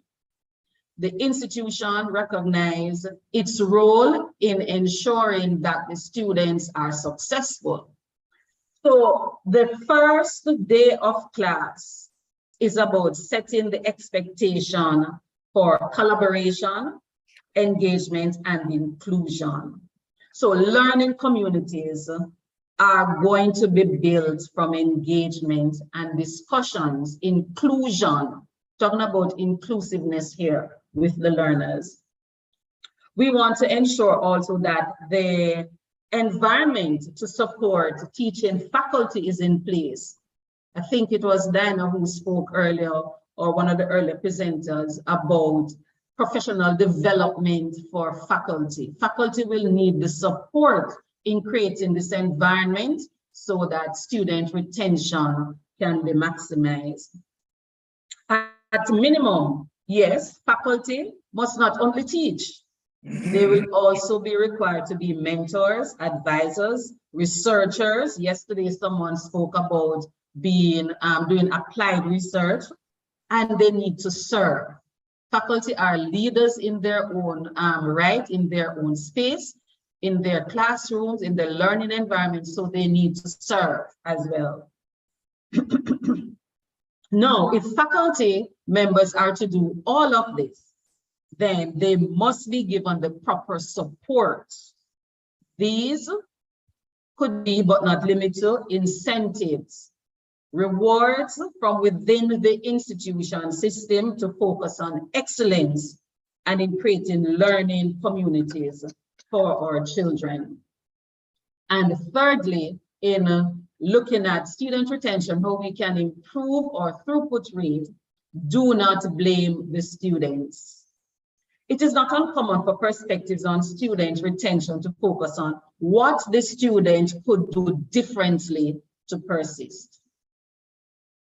Students engage within the university on those engagements, and those engagements shape their perspective on learning, higher education, and the institution. So do not blame the students. They drop out, so they have no interest in education. They don't. But what is it the institution could do in order to retain the students. How flexible is the institution? We talk about the gig economy, where learners are coming in now just to learn particular skills and to move on. So we have to now dissect the curriculum so that learners can learn these skills and move on with certification. So all these certificates now will become stackable. And once they reach to the required number, then they will get that degree to which they would have been successful in. We also want to look at student services if we are going to optimize the student success. What level of student services are offered in our institutions? Gone are the days when in the tertiary sector, tertiary institutions, we only have sports day or we participate in intercol. There has to be strategic and purposeful intent in addressing health and wellness in our institution. We're talking about institutions strengthening the prevention and treatment of substance abuse. Just recently in the news here in Jamaica, we heard about Molly. How many of our students are abusing substance? So we have to look at that. We have to ensure that there is conscious effort to reduce non-communicable diseases. At the, I think it's at the primary and secondary level, there is a push for the Ministry of Health, along with the Ministry of Education, is looking at a health policy for the school's canteen. That should be applicable to our tertiary institutions. How can we reduce, what is it we sell on the compound so that there is probably not be able to eliminate it, but we minimize the events of non-communicable diseases. And we do that through prevention and treatment. Mental health is another key factor that we have to look at in our institutions if we are going to optimize our student success. A lot of things is happening, in particular in the last few years, where parents would have lost their job, learners have lost their job, they would have lost family members, the mental health of our learners. So institutions need to create this atmosphere where those things are addressed. Academic advisement is also going to be one of the student services that we will have to reconsider or we have to improve on. And in doing so, then we will certainly reduce the, we will improve our student retention rate. Financial, it is important that institutions look at ways in which students can be accommodated in their financial wellness. Is this through scholarships, grants, not only at the institution, but the wider community? And I know that the Diaspora will also be able to provide some assistance or more assistance in that area. Now, events. We want to ensure that we have prepared, we prepare learners so that they have the relevant skills to drive our development. Those persons who were able to view our 60th anniversary gala, look at the creative industry there.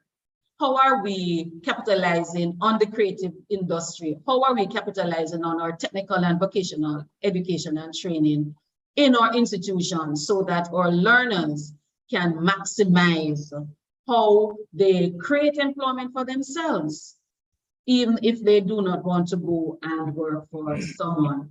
We want to ensure that a colleague of mine often say, tech work is not sexy. How are we going to present it so that it is not only for the students who cannot perform in our terms academically, but all students? It's not only for male, but all students. So we have to be more inclusive as we look at our TVET offerings. And of course, I would have said yesterday that partnership to achieve the goals is one of the key components in education. And we continue to give thanks to JD TAN for that partnership as we look to other organizations for partnerships. Thank you very much. Thank you, Dr. Powell. Well, so you have touched on some very important correlates in your presentation. You've touched on the concept of flexibility, access, student retention, stackable credits. You've also delineated what you meant by student services. And of course, your overall presentation leaves me thinking of the potential there is to make our educational program in Jamaica more successful and more inviting to children. And so I turn our attention now to Dr. Clover Hamilton Flowers, who will address us at this time. Thank you very much. It is my pleasure to be here with you to share on the topic of optimizing your students' success with a focus on equity, as well as excellence in instructional practice. Kindly allow me to share my screen.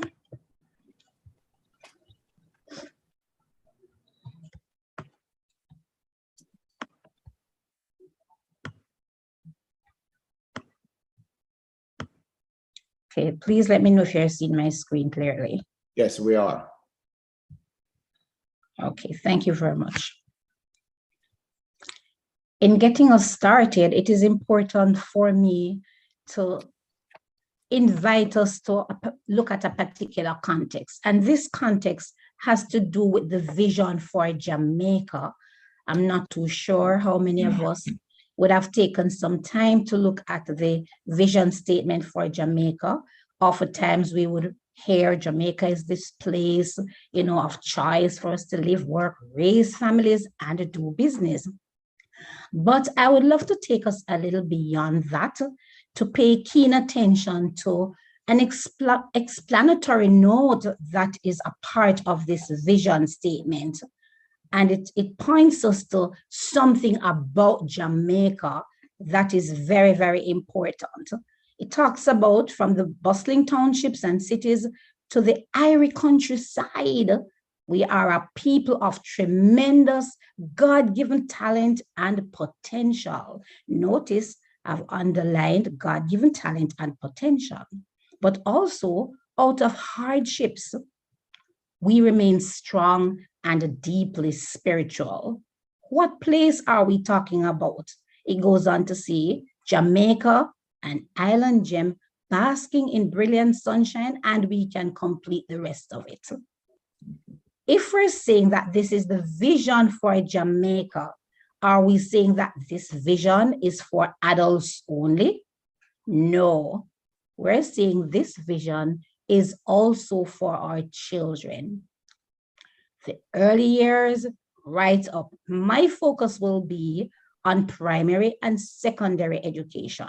But it is very important for me to point us to this vision statement that is a reminder to all of us that when we think about the Jamaican, we ought to also be thinking about our children right now, not when they become much older, wherever they are right now.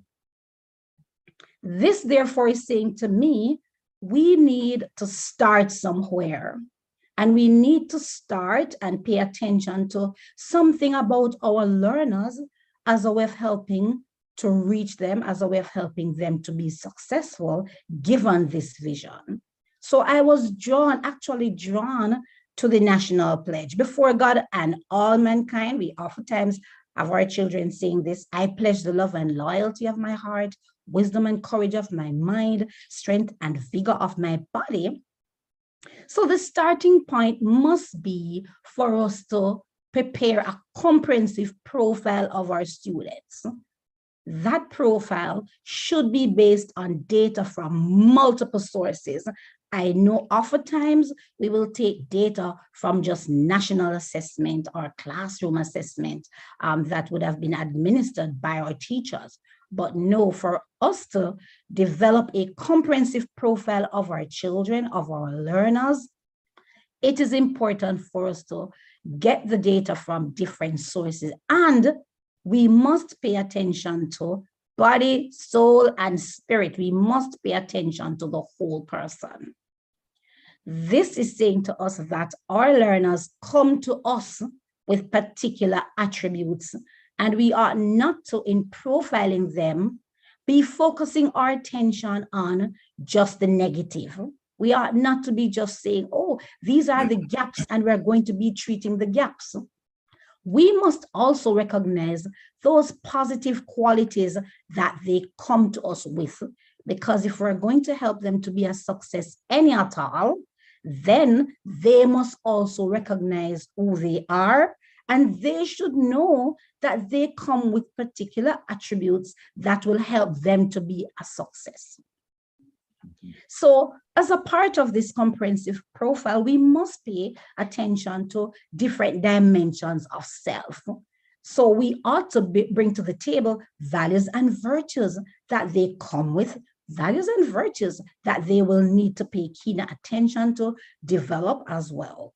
We ought to as well pay attention to those indicators of their God-given purpose and how they can contribute to nation building. They can contribute to make this place a beautiful place. They can build positive relationships. You know, they can contribute to the welfare of what is happening, and they can actually have impact. They can impact the world. And we know that with technology now, we're seeing where children are actually impacting the world with their own stories. Even if the stories are not so positive for some persons, they are literally making some statements. They're making statements too by their very way of expressing themselves relative to what is happening to them. So how are we going to get this done? What are we going to be doing? What can we turn to? I am bringing our attention to our national standards curriculum. This curriculum spells out the vision for students, where it translates, for example, this national vision to speak to being creative learners, being critical and reflective thinkers, being problem solvers. And we have a big picture of who we want our learners to be like. They already come to us with something. Here we also have the aims of the curriculum, lifelong learning. But it's not just learning for the sake of learning, but also learning to make that kind of impact that they can make. Looking again at developing themselves relative to their own profile, being confident, being productive individuals. And again, we want to pay attention to how they're actually making their mark in our nation, being deeply rooted in national and cultural identity as citizens. Now, this curriculum promotes certain values and principles. It promotes, for example, inclusivity, talking about equity. It promotes social justice. Our civics curriculum promotes social justice as well. Democracy, sustainable development. And in a nutshell, it is supposed to be learner-centered. When we talk about learner-centeredness, it's also speaking about helping our students to own the learning process, to play their part. It is also saying, based on the design of this curriculum, that everybody who's participating in the process of education is also a learner. And something we want to put on the table because of the overarching theme for this conference, which speaks to resilience, for example, it has to be that our educators, our teachers, our parents, others need to pay keen attention, not just to leadership of learning, but also what I'm going to refer to as character leadership. So I'm leading relative to developing characters.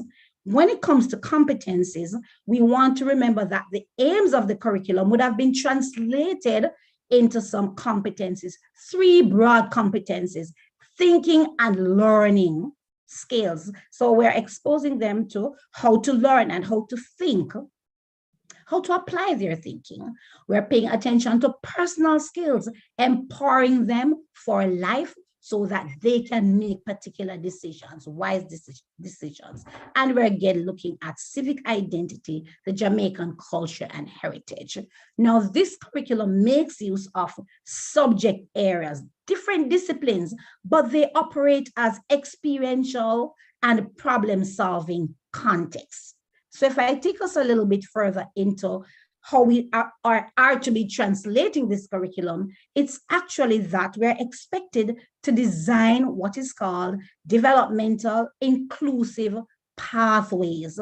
So for primary level, proficiency pathways, based on those same aims and competencies.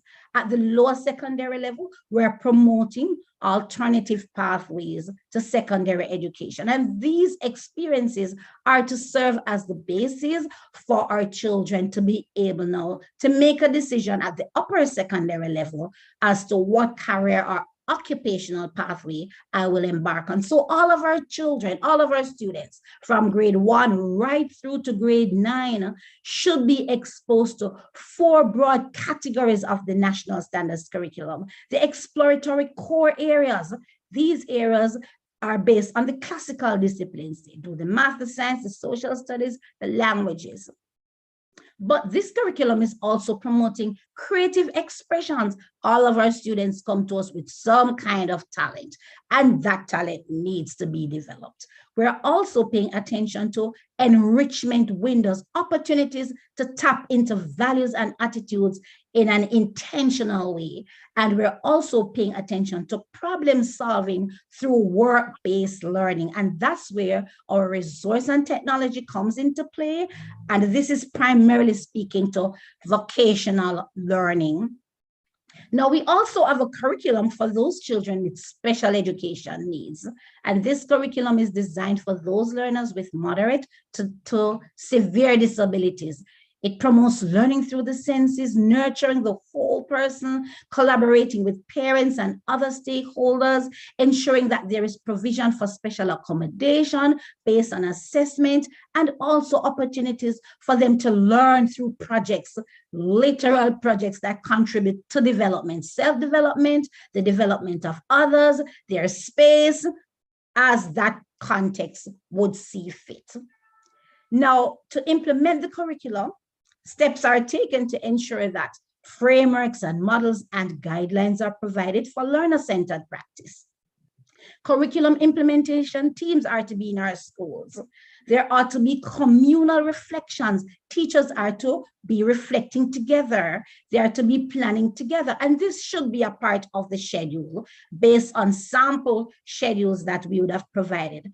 There are psychosocial support services, not just for students, but also for teachers, for parents, anyone who would make a call as to a need. Services normally provided, special education services, and we must consider educational resources, multiple modalities being used, different platforms. We have schedule for radio, for television. We have printed learning kits available as well. And this would just be speaking to the kinds of resources for the various disciplines that would form a part of our national standards curriculum.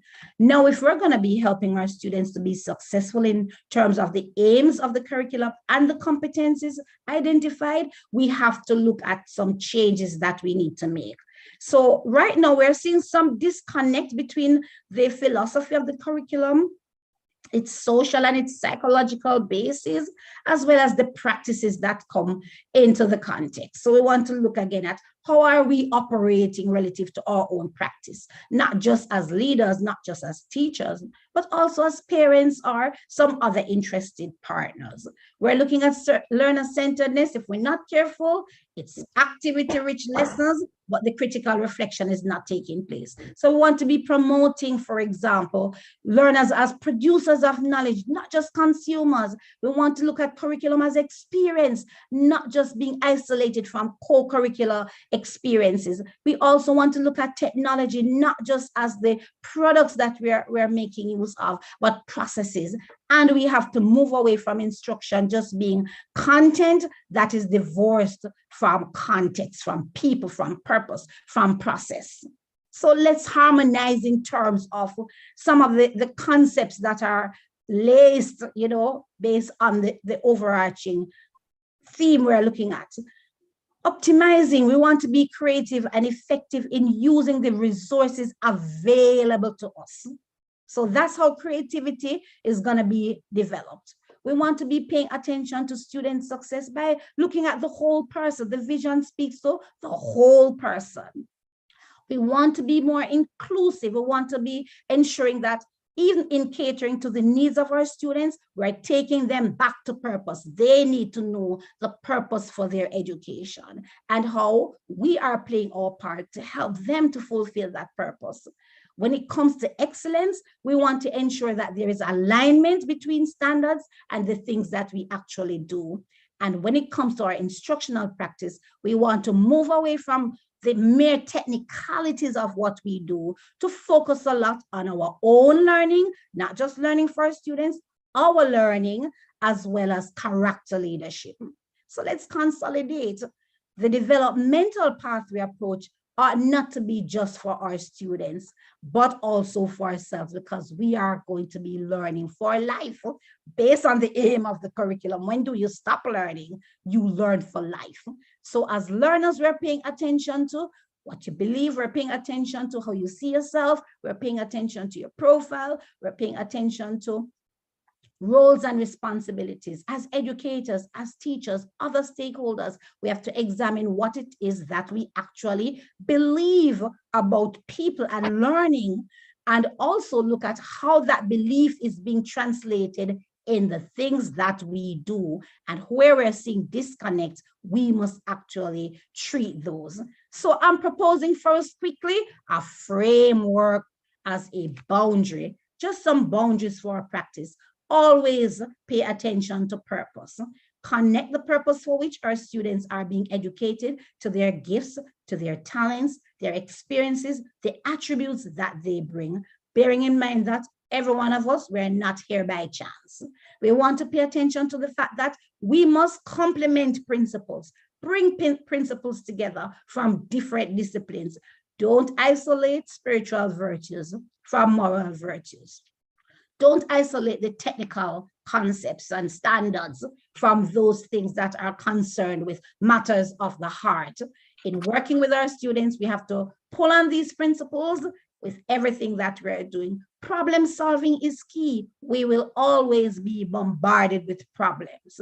We ought to have a particular attitude towards how we're treating problems. So let's promote application of principles, observing standards, integrating the disciplines, paying attention to competencies, development, and ensure that we have the evidence to prove the claims that we're making about our students' development. And when it comes to another boundary, we must function as communities, learning communities, because guess what? We can't learn just on our own.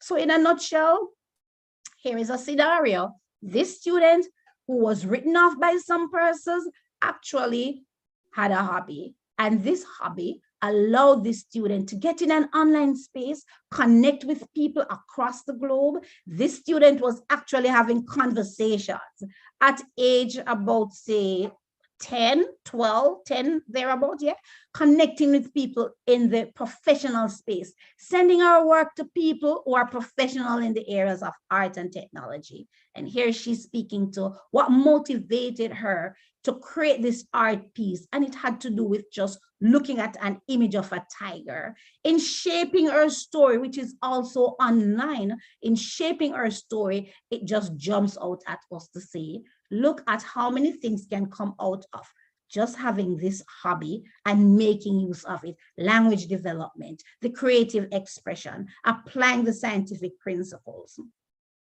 And then out of this, we're actually at a point in the life of this student where this hobby has actually turned into a career for which this person was not actually professionally trained, but out of the informal interactions with other professionals, it was actually nurtured and blossomed into a career. So my encouragement to all of us is, let's operate in light of the boundaries for our practice so that the talk will align with the walk, and we can see the reality coming to the fore relative to the vision of Jamaica. Thank you.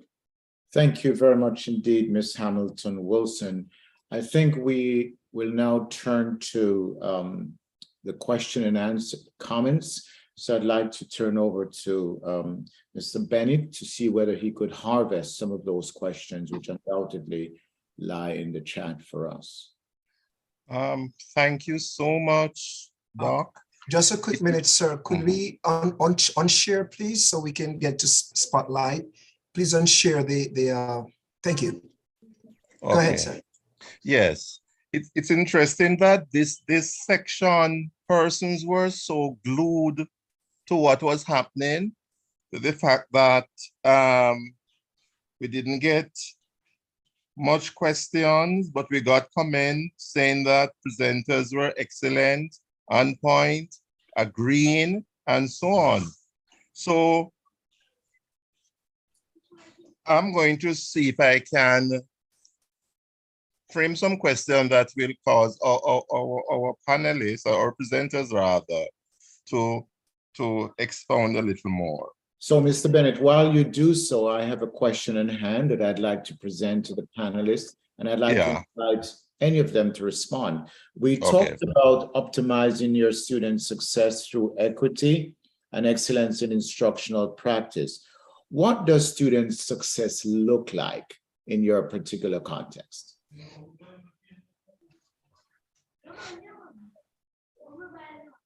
I don't mind responding to that.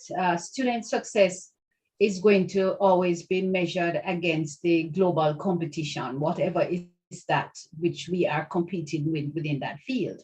However, surveys, persons coming from tertiary, success is going to be based on their ability to be employed and their productive employment.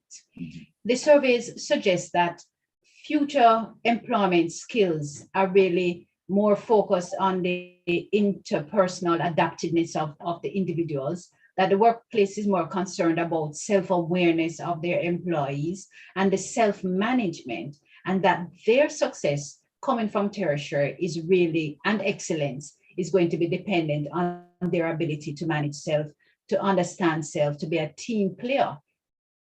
It's interesting, Dr. Wolf, that as we come out as a world out of this COVID pandemic, that it really highlights for us that it is difficult for persons to manage themselves. It is difficult perhaps as lecturers and as educators to instill a pedagogy of kindness, to cultivate compassionate communication and to build effective teams online. Yes. Face-to-face is still critical. So Dr.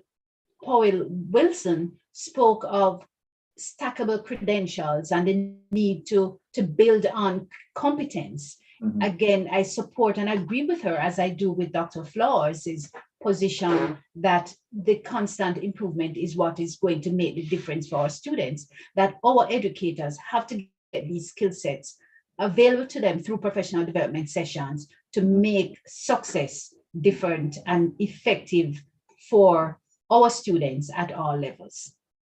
Brilliant. I wonder if I could further represent the wider audience, and Mr. Franklin, do not divorce yourself from what you're asked to do. But on the heels yes, Doc. On the heels of what you've just said, Dr. Smith, I wonder how, in the Jamaican context, does one define equity as opposed to equality within the framework of this topic that we're examining just now? I perhaps see that to Dr. Wilson or perhaps Dr. Flores. Indeed. All right, so I'll speak to the matter of equity. We understand that each learner comes to us with different needs. And that's why I said earlier about the profile of that learner. So when you actually look at what the needs are, what the characteristics of the learner is all about, you're ensuring that you're providing the kind of support that is necessary to help that individual to be successful And this is where I'm going to put in my little say with success. Each learner has some goal to be achieved. And so it means we are going to bring together the resources that are necessary to help that learner to achieve his or her goal. So we're not talking about the amount that we give, we're looking at the quality that we provide that would allow the individual to be able to function comfortably and be able to even have a voice to say if something is working or not working, and the adjustment is made. So the support is policy support, it's also social support, technological support, and other psychosocial support that will be suitable for the individual. And in those broad milieu of circumstances, how do you evaluate excellence in educational practice? All right, so I remember we had spoken to some of the dimension of excellence, and because from a curriculum perspective, recommendations would have been made about how we ought to be operating, how do we function, how do we create a kind of environment. So whatever it is that we require of our students, we are actually doing the same thing. So when we're talking about excellence, we're not talking about this is we have agreed that teaching looks a certain way when it is centered around the learner. There is the opportunity for the learner to speak, to share his perspective, her perspective. There is this opportunity to transform that perspective into something else, into a kind of knowledge that the student probably never thought of. So you'll see, for example, the learner's contributions being validated. We point out the value in the contributions that are made by a learner, and we also admit where we didn't know, but our learners would have brought us to a place of knowing. Those would be some of the indicators. Continuity is important. Consistency is important. Over to you, Mr. Franklin. Thanks for those remarks. Before you go, Dr. Wolf, I got bumped off, but I'm back now. Just want to support a point Diana made before I was disconnected. And in response to your question about the successful learner, how we define student success. And as educators, I think we need to rewrite that narrative. The metrics that are used, completing within the 4 years that you are to study, all of those things, we need to rewrite that and start looking at the value that the learner or the student will bring to the society, to him or herself. All right, so those skills Diana spoke to earlier, those lifelong learning skills, how do I be a critical thinker? How do I operate within this space, this unusual space? So as educators, I want to challenge us to rewrite that narrative about the successful learner, completing an associate degree in 3 years or 4 years. There are many things that could have happened along the way. I may have changed career. I have no need to go back to this, but we need to rewrite that narrative. Thank you for that.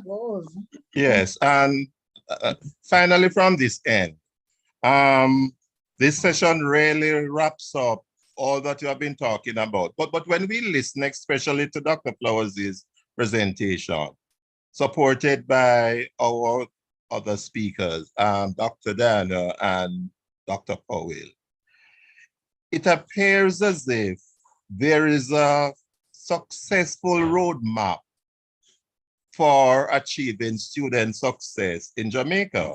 But when we compare that with the Patterson's report, we who are educators, we feel as if we are still in a valley.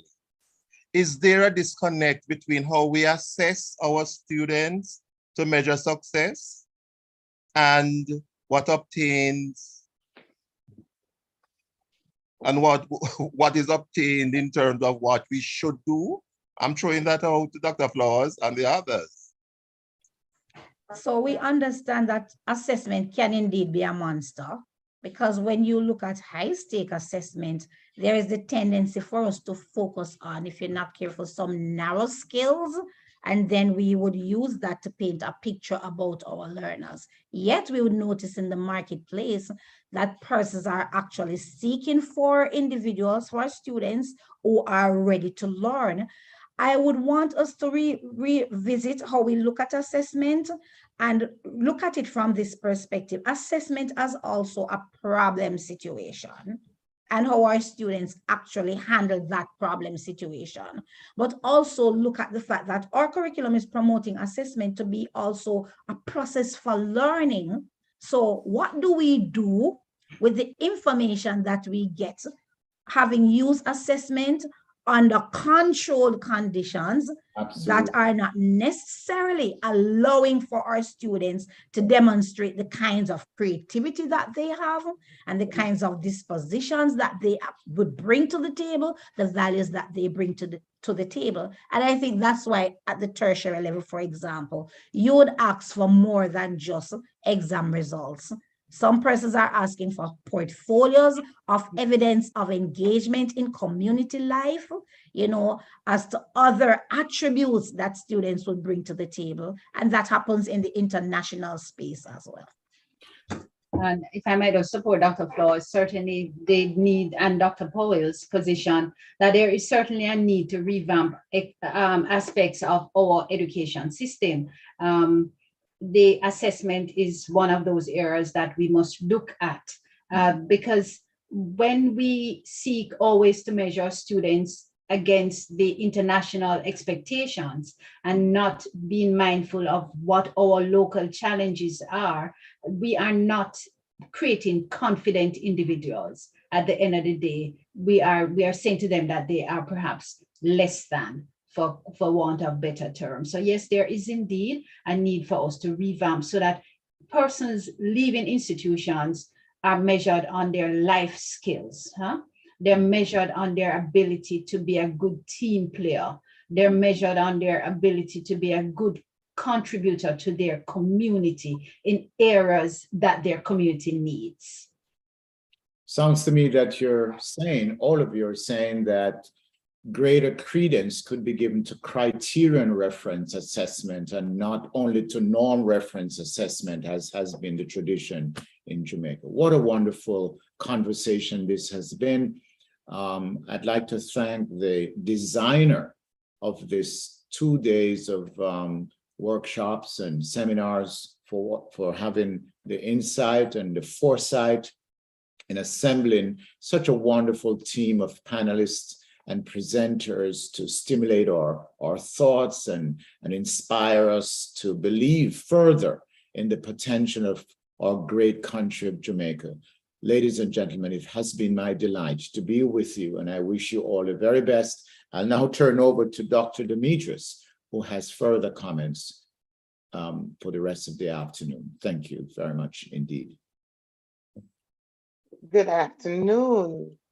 And thank you, Dr. Wolf, for leading in such a delightful way. As we come to the closing portion of our conference, I would like to invite you to look in the chat. There is a survey that is currently being placed there by Dr. Gordon. I want to encourage you to go ahead and complete that survey for us. It's very, very important as we look towards planning and ensuring that we have good feedback from you as we make further plans for another virtual conference. So thank you for that. So I'm going to give you 2 minutes, and then we're going to have something to go with our rice, which I think is going to be some chicken, probably, from Miss Sophia. So we're going to give you about 2 minutes to go ahead and complete that survey, and then it's going to be Ms. Sophia's turn. In the meantime, I just want to have a conversation with our moderators. And as we look at the conference, I'm just going to ask, and you can jump in and answer, what is your biggest takeaway from these 2 days? If I may begin, I would like to say that I came into this conference with a clear expectation that I would be receiving and learning high-level academic research-based information, and I have been satisfied where that is concerned. However, I did not anticipate that there was such a strong emphasis that permeates the school system in Jamaica at all levels on the value of God, keeping God within the center of all that is taking place within the context of teaching and learning. And this has left an indelible impression on me. And I won't be longer, but I'd close by saying that we're seeing the rise of secularism around the world. And just to hear that it is still of great value that the concept of God and the concept of morality and ethics continue to permeate the educational system in Jamaica. I think that is so refreshing, so inspiring, so wonderful to hear. Thank you, Dr. Wolf. And I'll take one more person. One more of our moderators. Any thoughts on what's your biggest takeaway?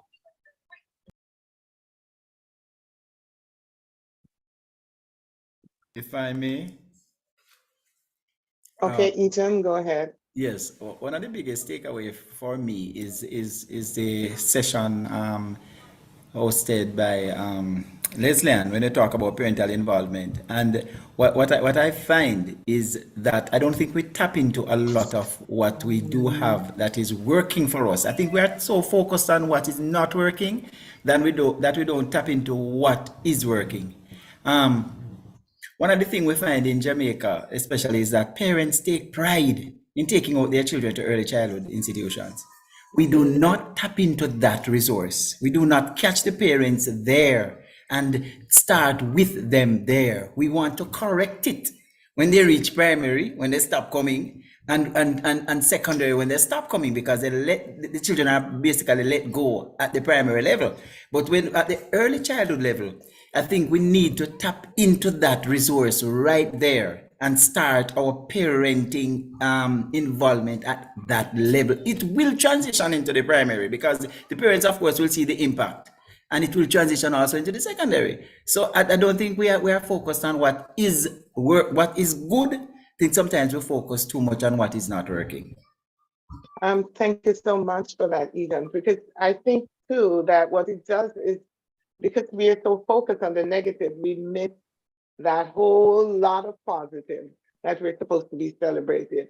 And the good thought of getting those parents, those preschool areas, those age, grab them and let them understand, to beginning to build that confidence in taking your child to school and be more involved in it is key to getting them through to the high school years.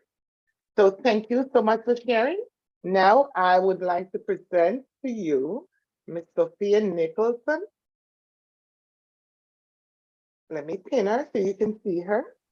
Sophia Nicholson is a native Jamaican who resides in South Florida. She's currently the host of Culture Zone, aired on Maritime TV. She's and also a storyteller on Caribbean Edge Kids, a Facebook live stream program. Ladies and gentlemen, here's Miss Sophia Nicholson. Well, howdy do. Thank you so much, Dr. Sharon Demetrius. And greetings to all the educators and teachers and people who are integral to forming the young minds to get them to a stage where we can accept them in society. So here we are. Listen, as I have gone through my various years of learning and interaction, I have observed as a Jamaican that it seems like we have 3 languages.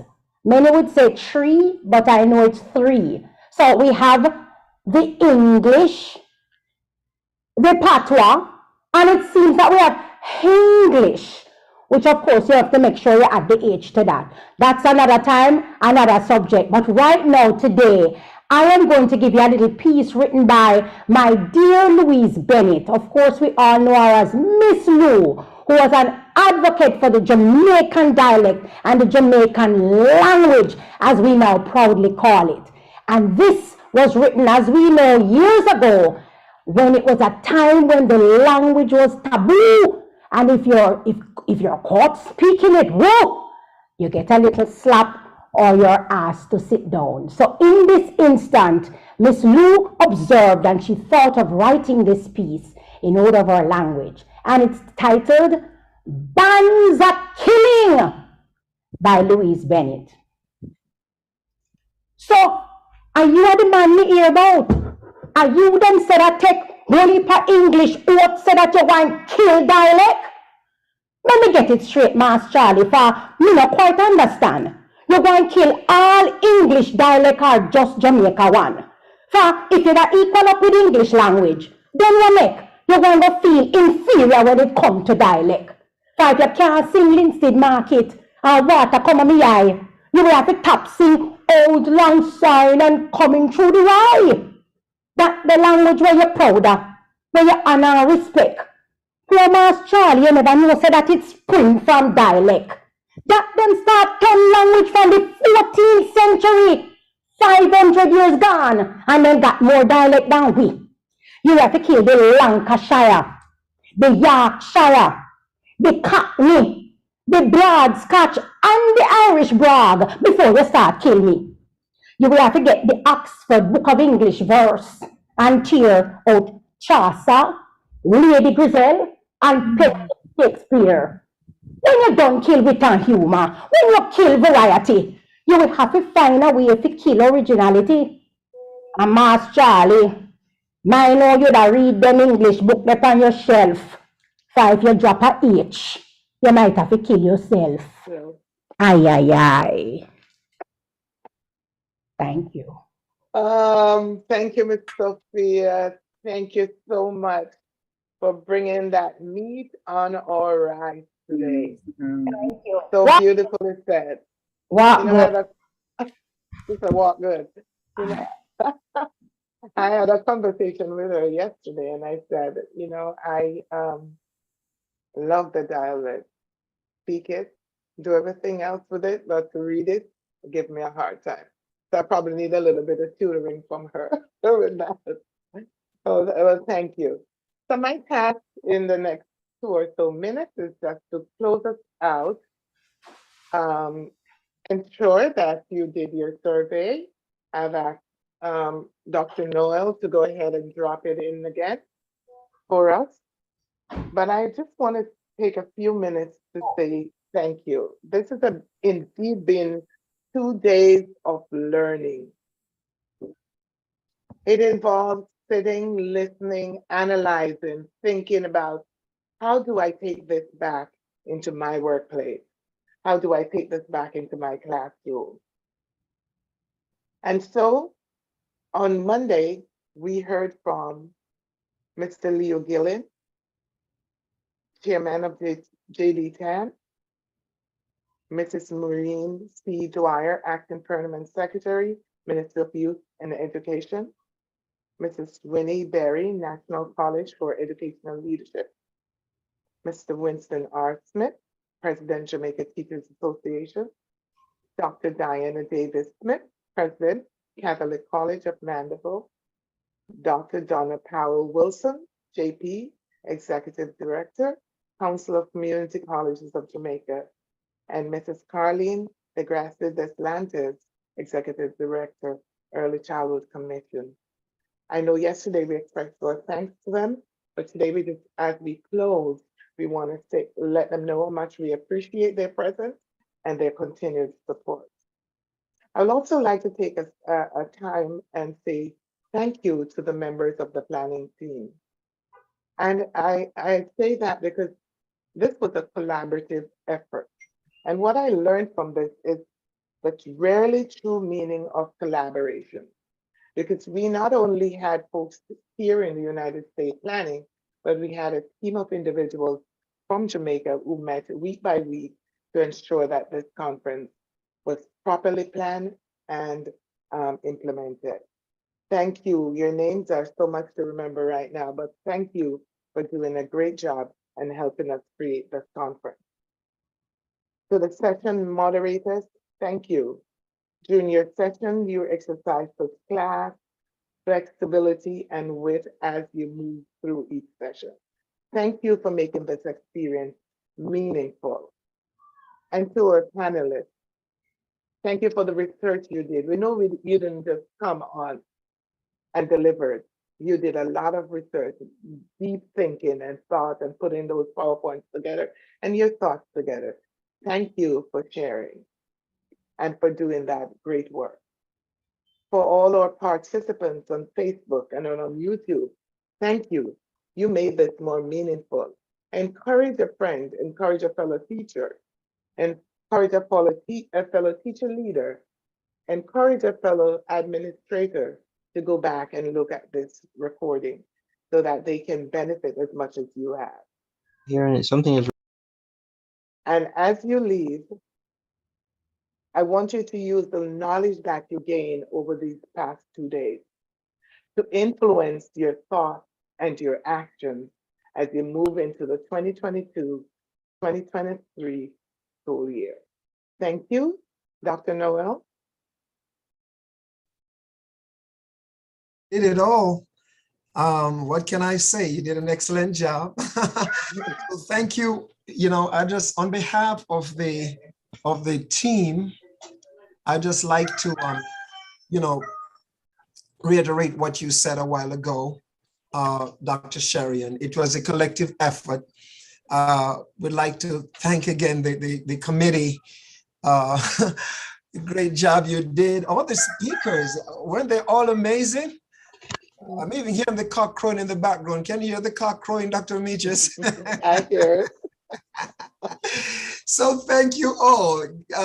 We will be sending out an official thank you letter to all of you.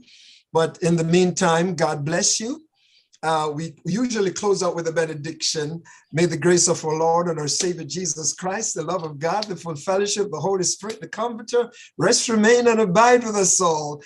Everybody say, Amen. Amen. Thank you so much, and God bless you. Bye-bye. Amen. Thank you.